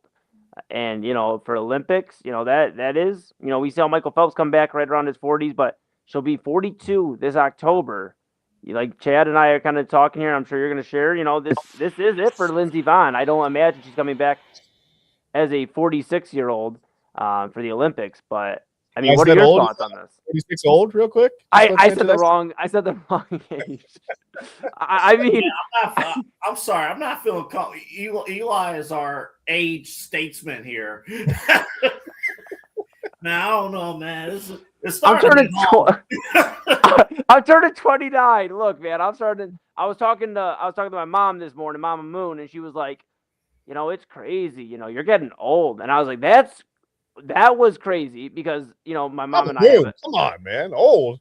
We have a joke, me and my mom. And she goes, every year I call her and I'm like, happy, 28th, mama, or 31st. Always make her just feel happy. And last year I messed up. I said happy 38th, and she was like, "What did you just say to me?" And I was like, "I'm sorry, Mom. I'm sorry." So today she told me that I'm getting old, and I let her know. I said, "I'm gonna let this one slide, but the next time you say that, Mama, it's all systems go." Because last time I checked, I'm 29 this year, so I'm not doing too bad. Anyways, long story. Back to Lindsey Vonn. Well, I got something on Lindsey in 2 seconds. Eli, do you have any gray hair? No, I don't think so. Not yet. Okay. You'll know when you see. He'll know. When you see, you will know. There won't be I don't know. You'll know. It'll be a beautiful day in the neighborhood when you have it. I love it. It'll be my beard is quitting, but yeah, my beard's quitting on me. I understand. I'll tell you what though, man. Is it crazy that I'm more concerned about this than the Super Bowl? Like in terms of like holy smoke events. Like, all right, Super Bowl Sunday, we're gonna have a new NFL champion. And then while we're on the air for main event, we'll be on after the Super Bowl. While we're on the air, there's a chance Lindsey Vonn's going to compete, and I'll say that, and you guys are 100% right. This is if she even competes, it's probably up there as one of the greatest sports stories ever. Yeah, and she can compete, but this is where you definitely see the difference between an individual sport and a team sport. If this was a team sport, you have an entire unit of people. You have a team doctor basically dragging you out of there. Like, you're going to the hospital, you're done. That's it. I don't even care if this is the end of your career. This is it. Imagine if Peyton Manning tore his ACL in the 2015 AFC Championship game, and he couldn't compete in Super Bowl 50. If it was strictly Peyton Manning's choice, he would have probably found a way to just stand in the pocket, just be a statue in the pocket, and throw crossing routes, throw bubble screens, and that's it. And hand off the ball all game long. But him competing on a team, the team doctors and everyone else, no. You have a family to think about. And this is where I am greatly concerned with Lindsey Vonn, because it's tricky, because it is the Olympics. This is a 4-year thing. This ain't just an every season thing. But because she's only 41, she has a whole life ahead of her. And you really get concerned. Like, I understand you don't want to let yourself down. You don't want to let, your team, fans down, everything like that. But I mean, I didn't check to see if she had kids or anything like that, but you have your whole life ahead of you. Like, you don't want a situation where one bad injury becomes life altering and becomes a lifelong disability. So I just hope she has the right people around her. That's all I got to say about that. But it's commendable that she's entertaining the idea of competing this Sunday. It really is. Yeah, it sure is. Yeah, and it's Lindsey Vonn, considered one of the greatest Olympians of all time, at least for Americans here, representing USA. So it's I get your concern, Double A, but Lindsey Vonn, I just looked it up. It doesn't appear she has any kids. So I mean, please, somebody, if I got that wrong, please correct me. My apologies. But just looking through, maybe a child will correct you. I'm kidding. oh no, oh no. But I mean, it seems like this is like. We talk about occupations, and your passion sometimes being like your baby, like, and this is like Lindsey Vonn's, like, this is her baby, like the Olympics and being involved in this is what she's known for the last, 2 decades, almost. I mean, and this again, is something you're training 4 years, right? I know you have world championships and stuff. You got other events. During your off years, but the Olympics, you get one crack at this every 4 years. So I'm sure her mentally, for that to get taken away, supposedly with a week to go, your mind's all over the place. I get it. Yeah. And this isn't what she does. This is who she is. Like, this isn't that. It's when you're this deep into, when you're an Olympic athlete, I mean, it's not a hobby. It's not a sport even. I mean, it's your entire life. It's tough, man. It's tough news. It is. It's going to be interesting. We'll keep an eye on that. Lindsey Vonn and the Olympics starting up this weekend, as Double A mentioned, right after the Super Bowl. And Mike Tirico making some history there. I believe going from the Super Bowl to the Olympics. Yeah. Doing the opening ceremony. So it's going to be pretty awesome for Mike Tirico, who's becoming a legend in broadcasting. I mean, he already is. Somewhat you could say, somewhat paralleled to me going from Inside Edge at primetime to the Sunday Sports Show. It's true. I mean, very similar level, I think. Right on. Yeah. Absolutely. And one day we'll talk about Chad Bryan in the history books as well. With that being said, maybe not the way I want you to, but maybe. Well, you keep saying trucking, monking, whatever you guys keep talking about, funkin', monkin', and dog. You texted something, Chad, like right before we came back from break. I almost lost it while we were playing the Vonn package there. I hit send and I was like, that was bad timing. I shouldn't have done that. Yep. No, Lizzie's like, yeah, I'm gonna overcome this, and you're like effing monking. I had to get out from earlier. I missed my moment, man. What do you want from me? Well, I'll tell you this, fellas. We've shared a lot of thoughts, and we're gonna get the final thoughts in a moment. I have one more story here for you. Chad and I were discussing this, Double A. It hasn't formally been announced yet, but it's been speculation throughout Chicago and the NBA world after Derrick Rose's jersey was retired, and we mentioned with Lindsey Vonn this injury. Derrick Rose had significant injuries that derailed his NBA career from being greater than I feel like it could have been. Yeah. And his jersey was retired, a very emotional jersey retirement. Had his head coach Tom Thibodeau there, and Joakim Noah, who loves Cleveland, and Taj Gibson, all these guys, and it was very awesome to see. Yeah. And I think Derrick Rose is so important to what Chicago and the Bulls franchise is for his time. There's mentions, that Derrick Rose, was competing for the best player in the NBA during that 5-6 year stretch where he was super healthy and going and doing his thing. We forget sometimes that the era of Jimmy Butler really started him becoming a star because he had to step up. Derrick Rose was injured. So you think about just having the conversation with Derrick Rose. Well, his jersey's retired. But it brought up a different conversation. Me and Chad were talking after we actually got off air yesterday on Primetime Double A, and we were so confused. And we're reading around here. Did you know that Dennis Rodman's jersey number isn't retired by the Chicago Bulls yet? I did not know until you guys just told me.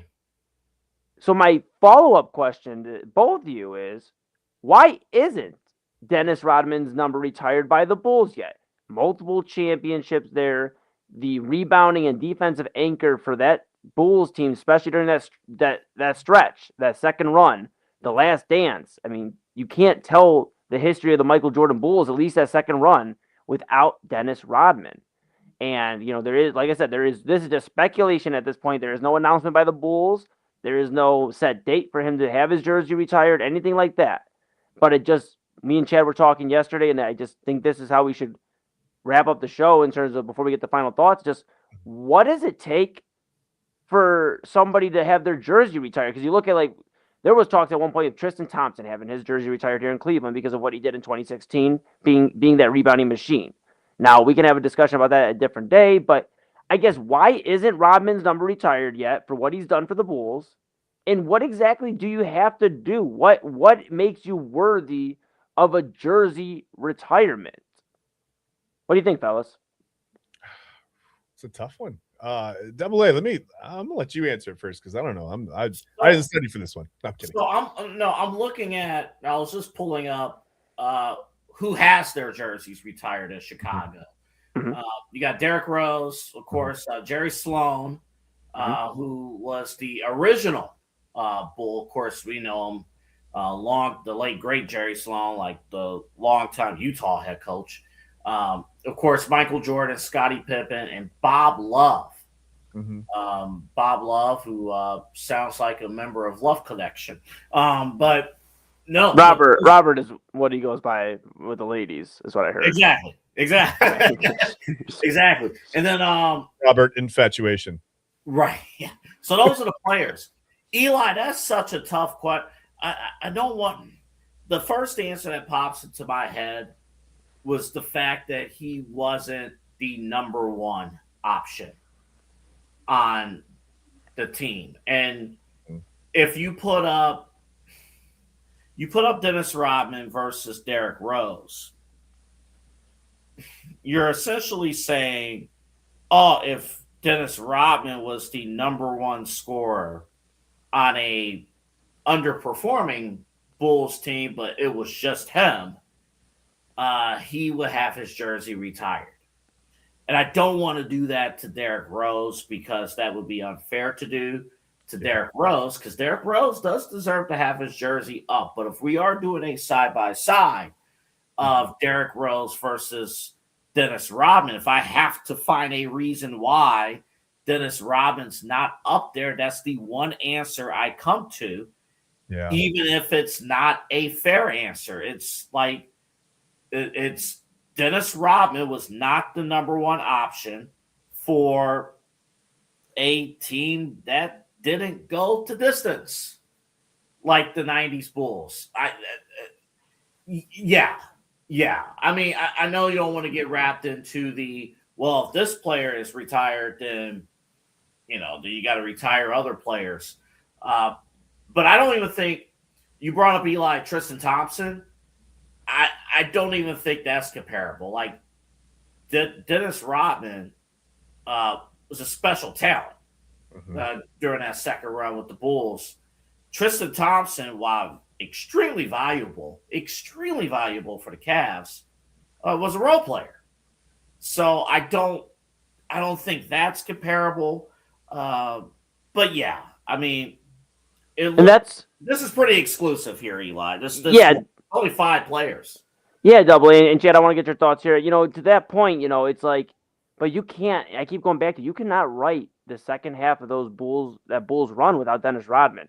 I mean, there was even you look at The Last Dance, with ESPN and all that 30 for 30 series, and they're talking about a whole episode of where in the world is Dennis Rodman. I mean, he's with the NWO one night, and then he's out in Vegas, and you're wondering. I mean, he was a superstar in every stretch of the word, in every sense of the word. I mean, not just on the court, but off the court. Sometimes you were wondering what hair color Dennis Rodman was having on the court that night. I mean, or how many hair colors. I mean, and that's the thing, Chad. And I'll kick it to you here for a moment, but it's like, I think when somebody's such a phenomenon, and we talk about with Derrick Rose, who deserves to have his jersey retired, 1,000% for what he's done to the city. He's a Chicago guy through and through. You can't talk about Chicago without, like, really, for me, Derrick Rose, Michael Jordan, and CM Punk. All right, but like, you look at Chicago, you look at Derrick Rose, his connection, his emotional connection to the city.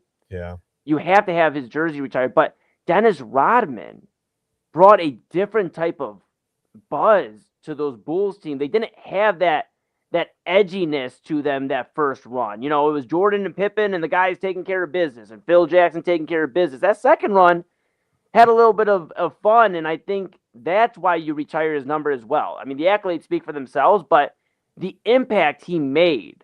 You look at a guy like Zydrunas Ilgauskas here in Cleveland, Big Z. He didn't win anything here per se of note, but he was so important to like his connection to Cleveland, and you can't tell Cavaliers history, I feel like, without Zydrunas Ilgauskas. He was there during LeBron's first run. He was his running mate. So I don't know, Chad. What do you think? Well, listen, I mean, I'm gonna.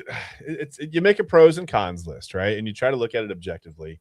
For the cons, I would say Dennis Rodman was only in Chicago for 3 seasons. Yes, but now to the pro list, it's 3 championship seasons, right? Back to the con list. He had 3 seasons in a row when he was in Detroit that he played 82 games. I think he only played. I think he only played. Well, he played 80 one year in Chicago. Let me look up I gotta pull it up. And the other seasons he wouldn't have even played enough to qualify for the seasonal awards now, right? 64 and 55 games in Chicago. And the other argument is with this, and okay, listen, it's the Hall of Fame, right? It's not the Hall of the best players in the franchise, because why the heck is Artis Gilmore's number not retired for the Bulls? That doesn't make any sense. He had some of his best years in Chicago, right? So I think with Rodman, he was Draymond Green without the scoring. Before Draymond Green, right? He was that lightning rod. Like, he was, when Jordan came back, it was like the Bulls need a distraction. They need somebody to go out on the court and take the heat off of Jordan and Pippen. Who better than Dennis Rodman? I mean, he was the absolute best at what he did. And I think at the end of the day, 3 years at being the absolute best rebounder in the league, led the league for 7 straight seasons. 3 of those with the Bulls during those 3 championship runs. All the headlines, everything off the court, it's the Hall of Fame, right? When your name is so synonymous with the sport, you deserve to be in the Hall of Fame. On top of that, Dennis Rodman was the absolute lightning rod of 3 championship teams, led the league in rebounding. I think you retire his number. But again, I think this lends the discussion now. You have to talk about Artis Gilmore. I mean, also, the Bulls aren't going to have any numbers left. What are they going to do? You got to do something. But so, yeah, I think at the end of the day, he deserves to have his number retired. But it's not like he spent 15 seasons there and won 5 MVP awards. And, it's not as clear cut. So it's not the Hall of Fame. I mentioned the Hall of Fame to bring up the point to compare it. It's the Bulls franchise, right? So he's integral in those championship runs. He's as famous as it gets, like you said. Every bit as famous as Jordan probably during that run, because of all the you may look at him as antics, but again, I feel like it took some heat off of Jordan. It took some of the press and some of that negative stuff after Jordan's retirement and comeback or whatever. There was some talk, whatever. It took all that away. He literally willingly came to Chicago and took all that on. And by the way, like I said, was the best rebounder in the league for about a decade. I think he deserves to have his jersey retired by the Bulls. I do. It's not as clear cut as I thought. I mean, once I started looking into it, I said, okay, I see the argument again. I get it. I get the argument against it, right? But I think at the end of the day, the pros outweigh the cons, and he deserves to have his jersey retired. And here's the other thing, too, just to add on. Dennis Rodman does have a jersey retired with Detroit. Yes. And that was retired back in 2011. And I looked it up here. So I just mentioned a couple minutes ago, the Bulls only have 5 retired jerseys. Detroit has 11. Okay. Now, to be fair, the Pistons have had more long, franchise success than the Bulls over time. So you got a ton of bad boy Pistons from the late 80s, which Dennis Rodman was a part of. Yep. And then also the mid-2000s with, Ben Wallace, Rip Hamilton, Chauncey Billups. I mean, honestly, you put that whole starting 5 2000s in there. But that's the point, though. I think everyone treats the Hall of Fame in the voting process differently, not to bring up a sore subject on the pro football side of things. Sorry, Bill. Where Robert Kraft also did not get in. All right, Robert. Yeah, right. Oh, well, sucks to be you. I feel deflated for those guys. Whew, boy. But yeah, I think team. Me too. That was better than the alternative. Trust me. That was me too.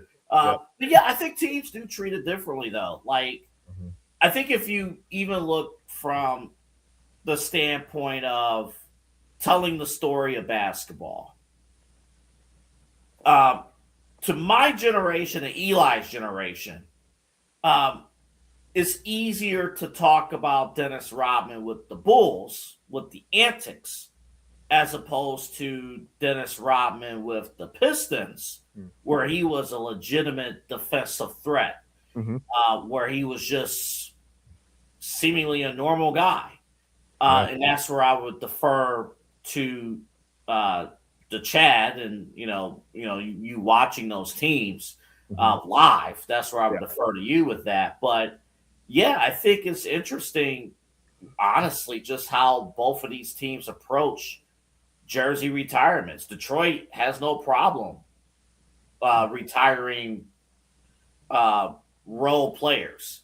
Yeah. As not just role players, but like other members of the starting lineup. You could have easily look on Detroit's list and just say, Isaiah Thomas. Isaiah Thomas and Chauncey Billups. Yeah. Ben Wallace, and that's it. But no, they have Joe Dumars in there.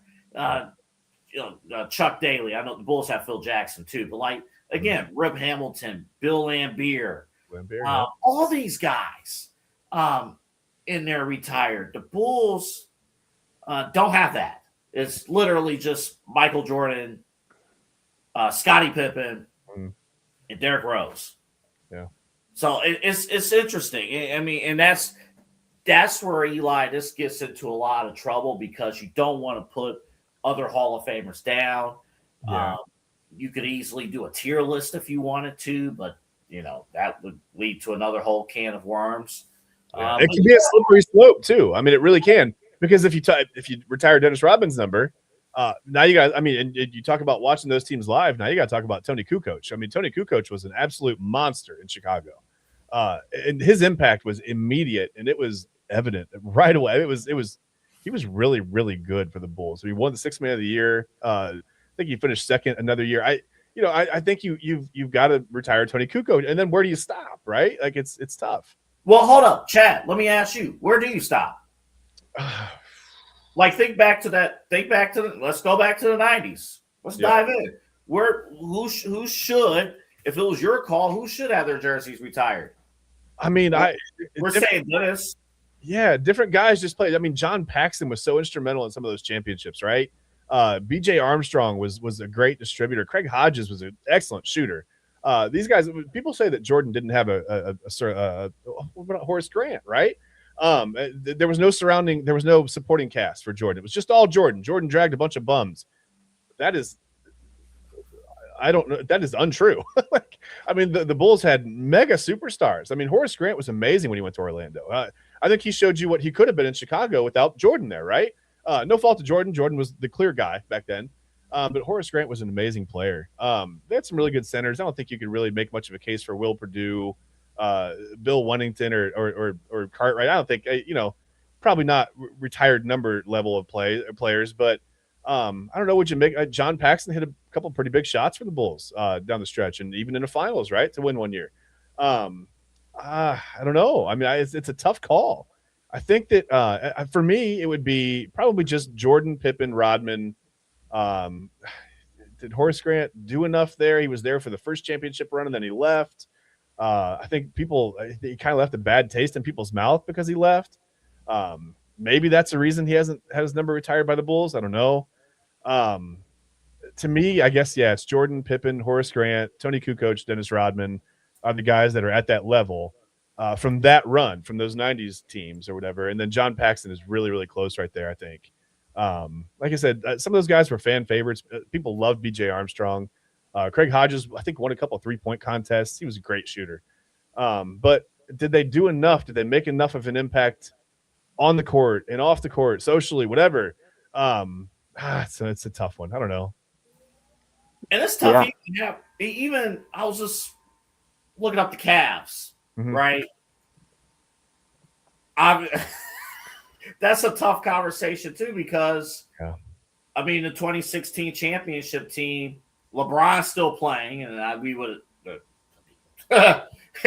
yeah, right. But like Kyrie, I mean, Kyrie made the shot. He made the shot to win the championship, but he bounced.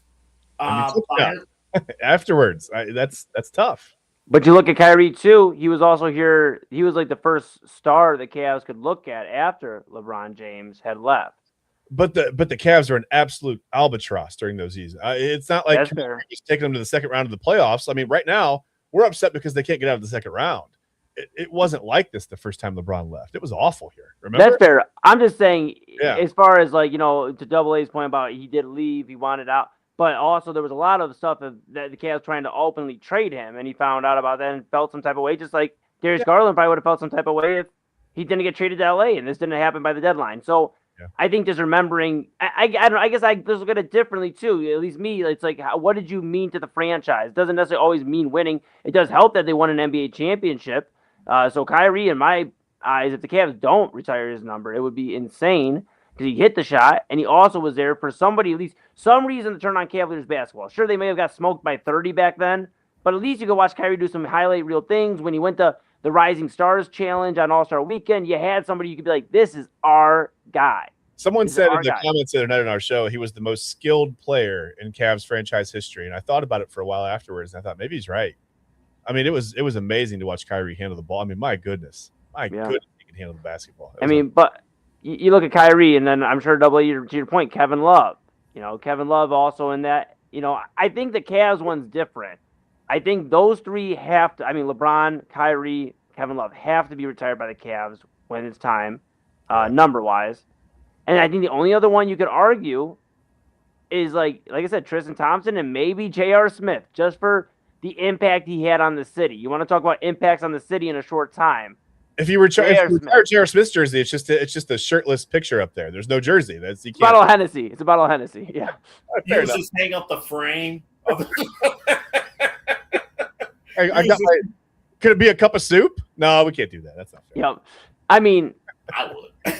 it's a crazy topic, guys, and I'm sure we could spend a lot more time. I think we should maybe dive a little bit deeper into this and have Double A back on here on an edition of Prime Time when he's not so busy again, and we can get him back on here. But I'm just thinking too, real quick. Mm-hmm. I'm not going to pull a Rob and extend this for another 30 minutes. Real quick, we looked out. It's 1 a.m. Okay, teacher at the end of class. Anybody have any questions? Me. But okay, Donovan Mitchell. Donovan Mitchell. Is it a clear cut that he's going to have his jersey retired? We'll see after this season. There's a lot of discussion. We're trying to win a championship this year right now, and there's a lot of. Oh, I'm sorry, Chad. I was going to say, and there's also a lot of conversation about if he's even re-signing with the Cavaliers. So we'll see. We talk about teams, guys leaving. We'll see if Donovan's happy enough with the Cavaliers' output in the postseason, and I think we revisit that conversation. Double A. It is. Come June.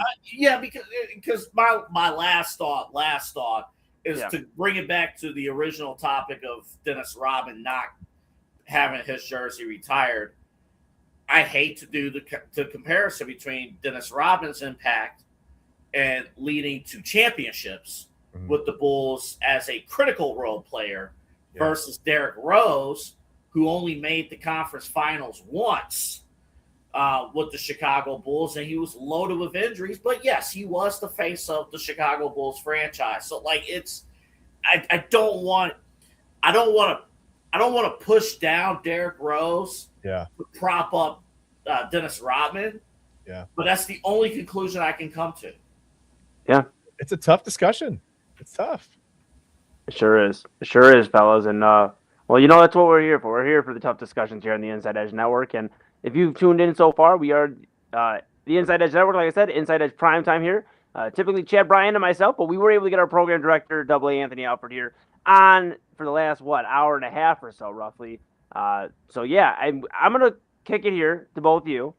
We are going to go ahead and get our final thoughts in. And I'm just going to open the floor. You can just say farewell till tomorrow. I know we have a busy rest of the week. Double, you have Side Hustle Wrestling Podcast, I believe, later this week with Kyle Cornell. A big week, Royal Rumble winners and all that jazz. Can't wait to hear what you guys have coming up here on the network.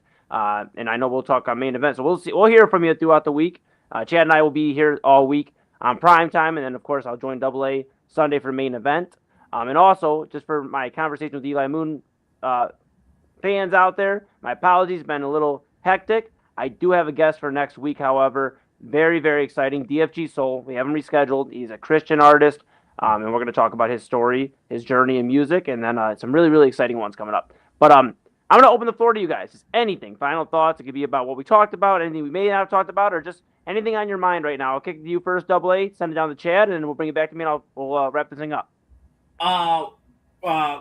Real quick, again, Lindsey Vonn, hopefully everything is cool there, and make the right decision, for your personal life, all that stuff.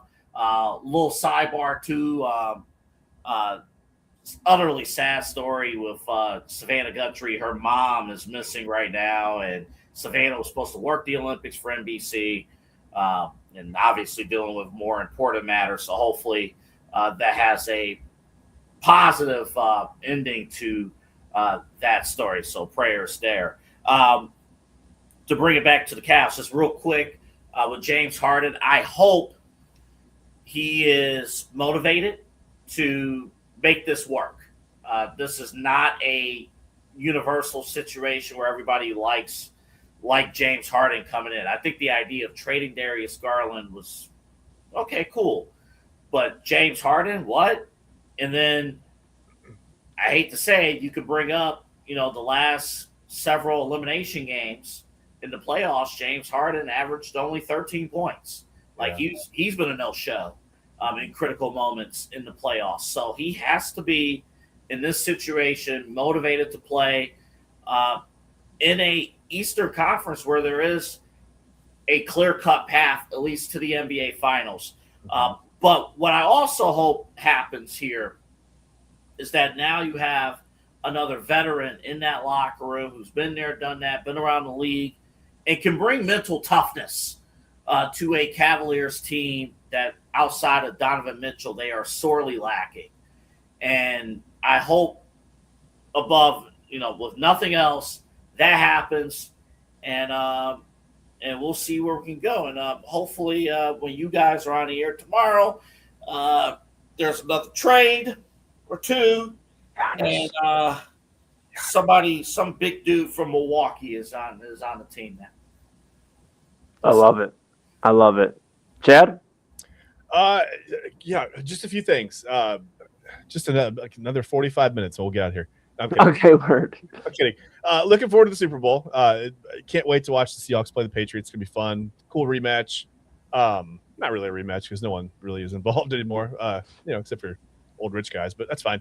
So I'm looking forward to the Super Bowl on Sunday. Definitely looking forward to the Winter Olympics. This is the time of year where I become suddenly an expert on sports that I've never played or participated in, that I watch sparingly once every 4 years. And I'm not yelling at people, but I'm like, bend your knee on the approach. What do you, and that's just curling. I get that fired up about curling. So that's going to be fun to watch.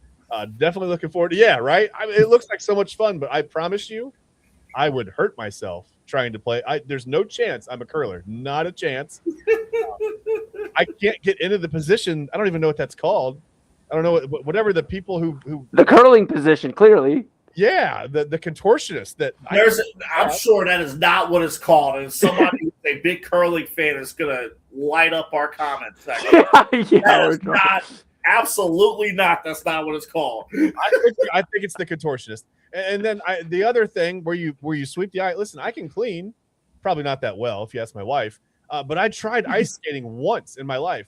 I walked through the doors and I immediately understood that this was not for me. This is not an activity that I should be doing. So I tried to turn around and a bunch of people were flying onto the ice and I tried to waddle my way off and I didn't go down because I wouldn't be here to tell the story. If I went down, I would have died. So I got off the ice immediately. That's not for me. So I'm never going to be able to curl unless they find a way to not do that on ice. Maybe like socks on like a well-waxed wood floor. I could pull that off maybe. We could do that. And then the other thing is just one word. Giannis. That's all. Yes. That's it. I love it. Well, I think my final thoughts here, unless we have any pending, I definitely always checking his phone. He's like our chefter, so whenever he checks, it's like we got something possibly breaking news. Eli. He's like, how late am I up? Final thought. Yeah. I want you to look at what I just sent you and Chad. Uh-oh. Just look at the phone. All right. You're going to learn something today. Okay. Thank you, Double A. Yes, a curling team consists of 4 players: the lead, second, third, and skip. Where's the contortionist? Well, there's 8 positions in curling. So we're talking about, so this is gonna look wild. The lead positions 1 and 2, second positions 3 and 4, third / the vice skip positions 5 and 6, and the skip positions 7 and 8. Why is there a third foot on that one? Oh, never mind. That's okay. No, that's not. Why are there 2 skips? The vice skip and this. We're gonna have to research, Chad. We're gonna have to be ready by Sunday. All right. Yeah, we need double to know A. about curling, but yeah, for sure. Yeah. All right, everybody, we know what we got to do. My final thoughts are this. I had some thoughts about mental health on Sunday on main event. I'm gonna post a clip, and we're gonna probably put it out on Inside Edge Network. I'd like to put it out on the YouTube if we can, maybe just a short form video. We've had some really important stuff from just what's going on in the world. Robert Zicky's touched on double A's, shared some great stuff. I talked on mental health and my struggles with OCD that I was diagnosed with as a young teenager, and it's real tough to get through, but I talked about it for about 5 to 6, I don't know, I guess 10 minutes. And so I'm going to share that on my social. So I am at the Man They Call Moon. I'll share that everywhere. I think, like I said, we're going to try to get that up on the Inside Edge Network. I know a few guys that work at the top of the network, so I should be able to see what we can do there. But yeah, with that being said, I just think it's so important to take care of your mental health in a world that is so tough, and just morally, it seems like every day it's just, I mean, people are just more and more doing the wrong thing. It's tough to see that as somebody that struggles already with their own mental health. So I think just for all those out there, just continue to love not only everybody around you, your family, your friends, your bros, and everybody, your sports teams, but also love yourself. And that's something I'm working on. So just continue to love yourself and love everybody around you. Me and Chad have talked about it on this show on primetime that, cabin fever right now, especially with the winter storms and snow and everything here in Ohio, you feel like you're going crazy. There's times I step out and it's just for a cup of coffee at my aunt's house next door. And then, today I went out and got some tacos over at Perro Tavern. So if you're listening to Perro Tavern and you want to be a sponsor of the Inside Edge Network, those tacos are amazing. But we'll be there. Yeah, absolutely. Tacos are amazing. I love food, so yeah. And so shout out my guy King Grimm, who was on Real Talk with Papa Moon a few weeks ago. He came and got me out of the house, and we went and got some tacos. I think it's just important to do the things that maybe you wouldn't always be like, I got to go out and get out. Just embrace going to the grocery store. Embrace going just to do the things, just to get out of the house, because pretty soon it will be spring. It will be summer. I know Puxtawny Phil kind of punked us all and saw his shadow, but Buckeye Chuck. I said Chuck-eye Buck. Buckeye Chuck. You acted like a Chuck-eye. Buckeye Chuck, he saw an early spring for Ohio, so we might have one here. But long story short, just love everybody, man, and love yourself. I'm going to continue to be open about it here on the network as I go through my journey of trying to really find that love for myself again. Like I love every single one of you out there watching. Have love for these guys out here, just rocking with me for 3 hours and almost 40 minutes. So blessed, and I think that's it, fellas. I think that's going to put a bow on this thing. I got to show you one image before we sign off. Yeah, please do. Oh my God. You got to have a lot of stones to be a contortionist. I'm telling you right now. Wait. The hog line? The huck? I don't. So that's where the monking happens. That's the hog. So if you do the monking, you got to get it in the house. So you got the house that gets you a point, but then you got the T line. Yeah. So stones before the hog line are invalid. It should be removed. You don't want to get the stones before the hog line. I'm telling you that right now. Do you think that's where Jim Schwartz went wrong? Maybe he just didn't release it before the hog line? He tried to establish his dominance in the hog line and got dealt with. All right, let's send this thing home. Yeah, for everybody out there watching, we're sorry. Thank you so much for rocking out with us all evening here into your Wednesday, which means Chad and I will be with you here in about 22 hours.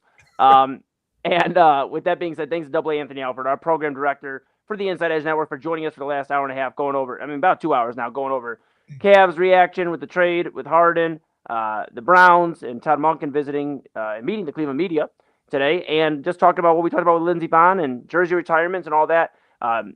again, we give AA its flowers on Sunday, but I just want to let everybody know that this network is literally started by Pete and AA. Pete, you saw in the video on Sunday, and they gave us an opportunity here to continue to just talk to everybody out there every single day, every single night. Whenever we want to go on live, AA is never going to really turn us away from going live unless we have like a crazy idea and we're going to talk about curling for 5 hours that we maybe haven't studied up on. But, with that being said, oh my goodness. You don't see the rules? I want a full breakdown tomorrow on curling. We got you. We're going to study that. But truly, honestly, we are blessed to have AA and Pete believing in us. We're blessed for all you out there believing in us. You've stayed with us dang near the entire show. Viewership hasn't gone down. In fact, it's gone up. So if you enjoyed what you heard, tell a friend, tell a family member, tell them, hey, you got to go subscribe or follow Inside Edge Network, at least on one of the socials. We're on all of them, Inside Edge Net, TikTok, Twitter, IG, YouTube, and Facebook.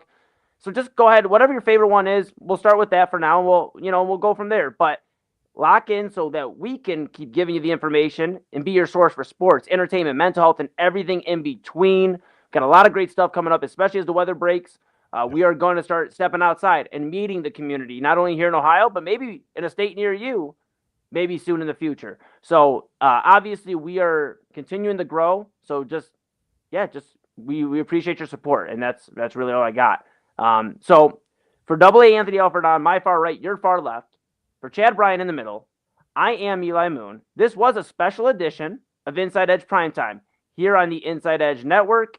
We will be back tomorrow, Wednesday. We got a lot to talk about, probably a lot of trade discussion. But until then, for everybody here on the Inside Edge Network, we love you, Inside Edge Network family. And we'll see you tomorrow for Inside Edge Primetime.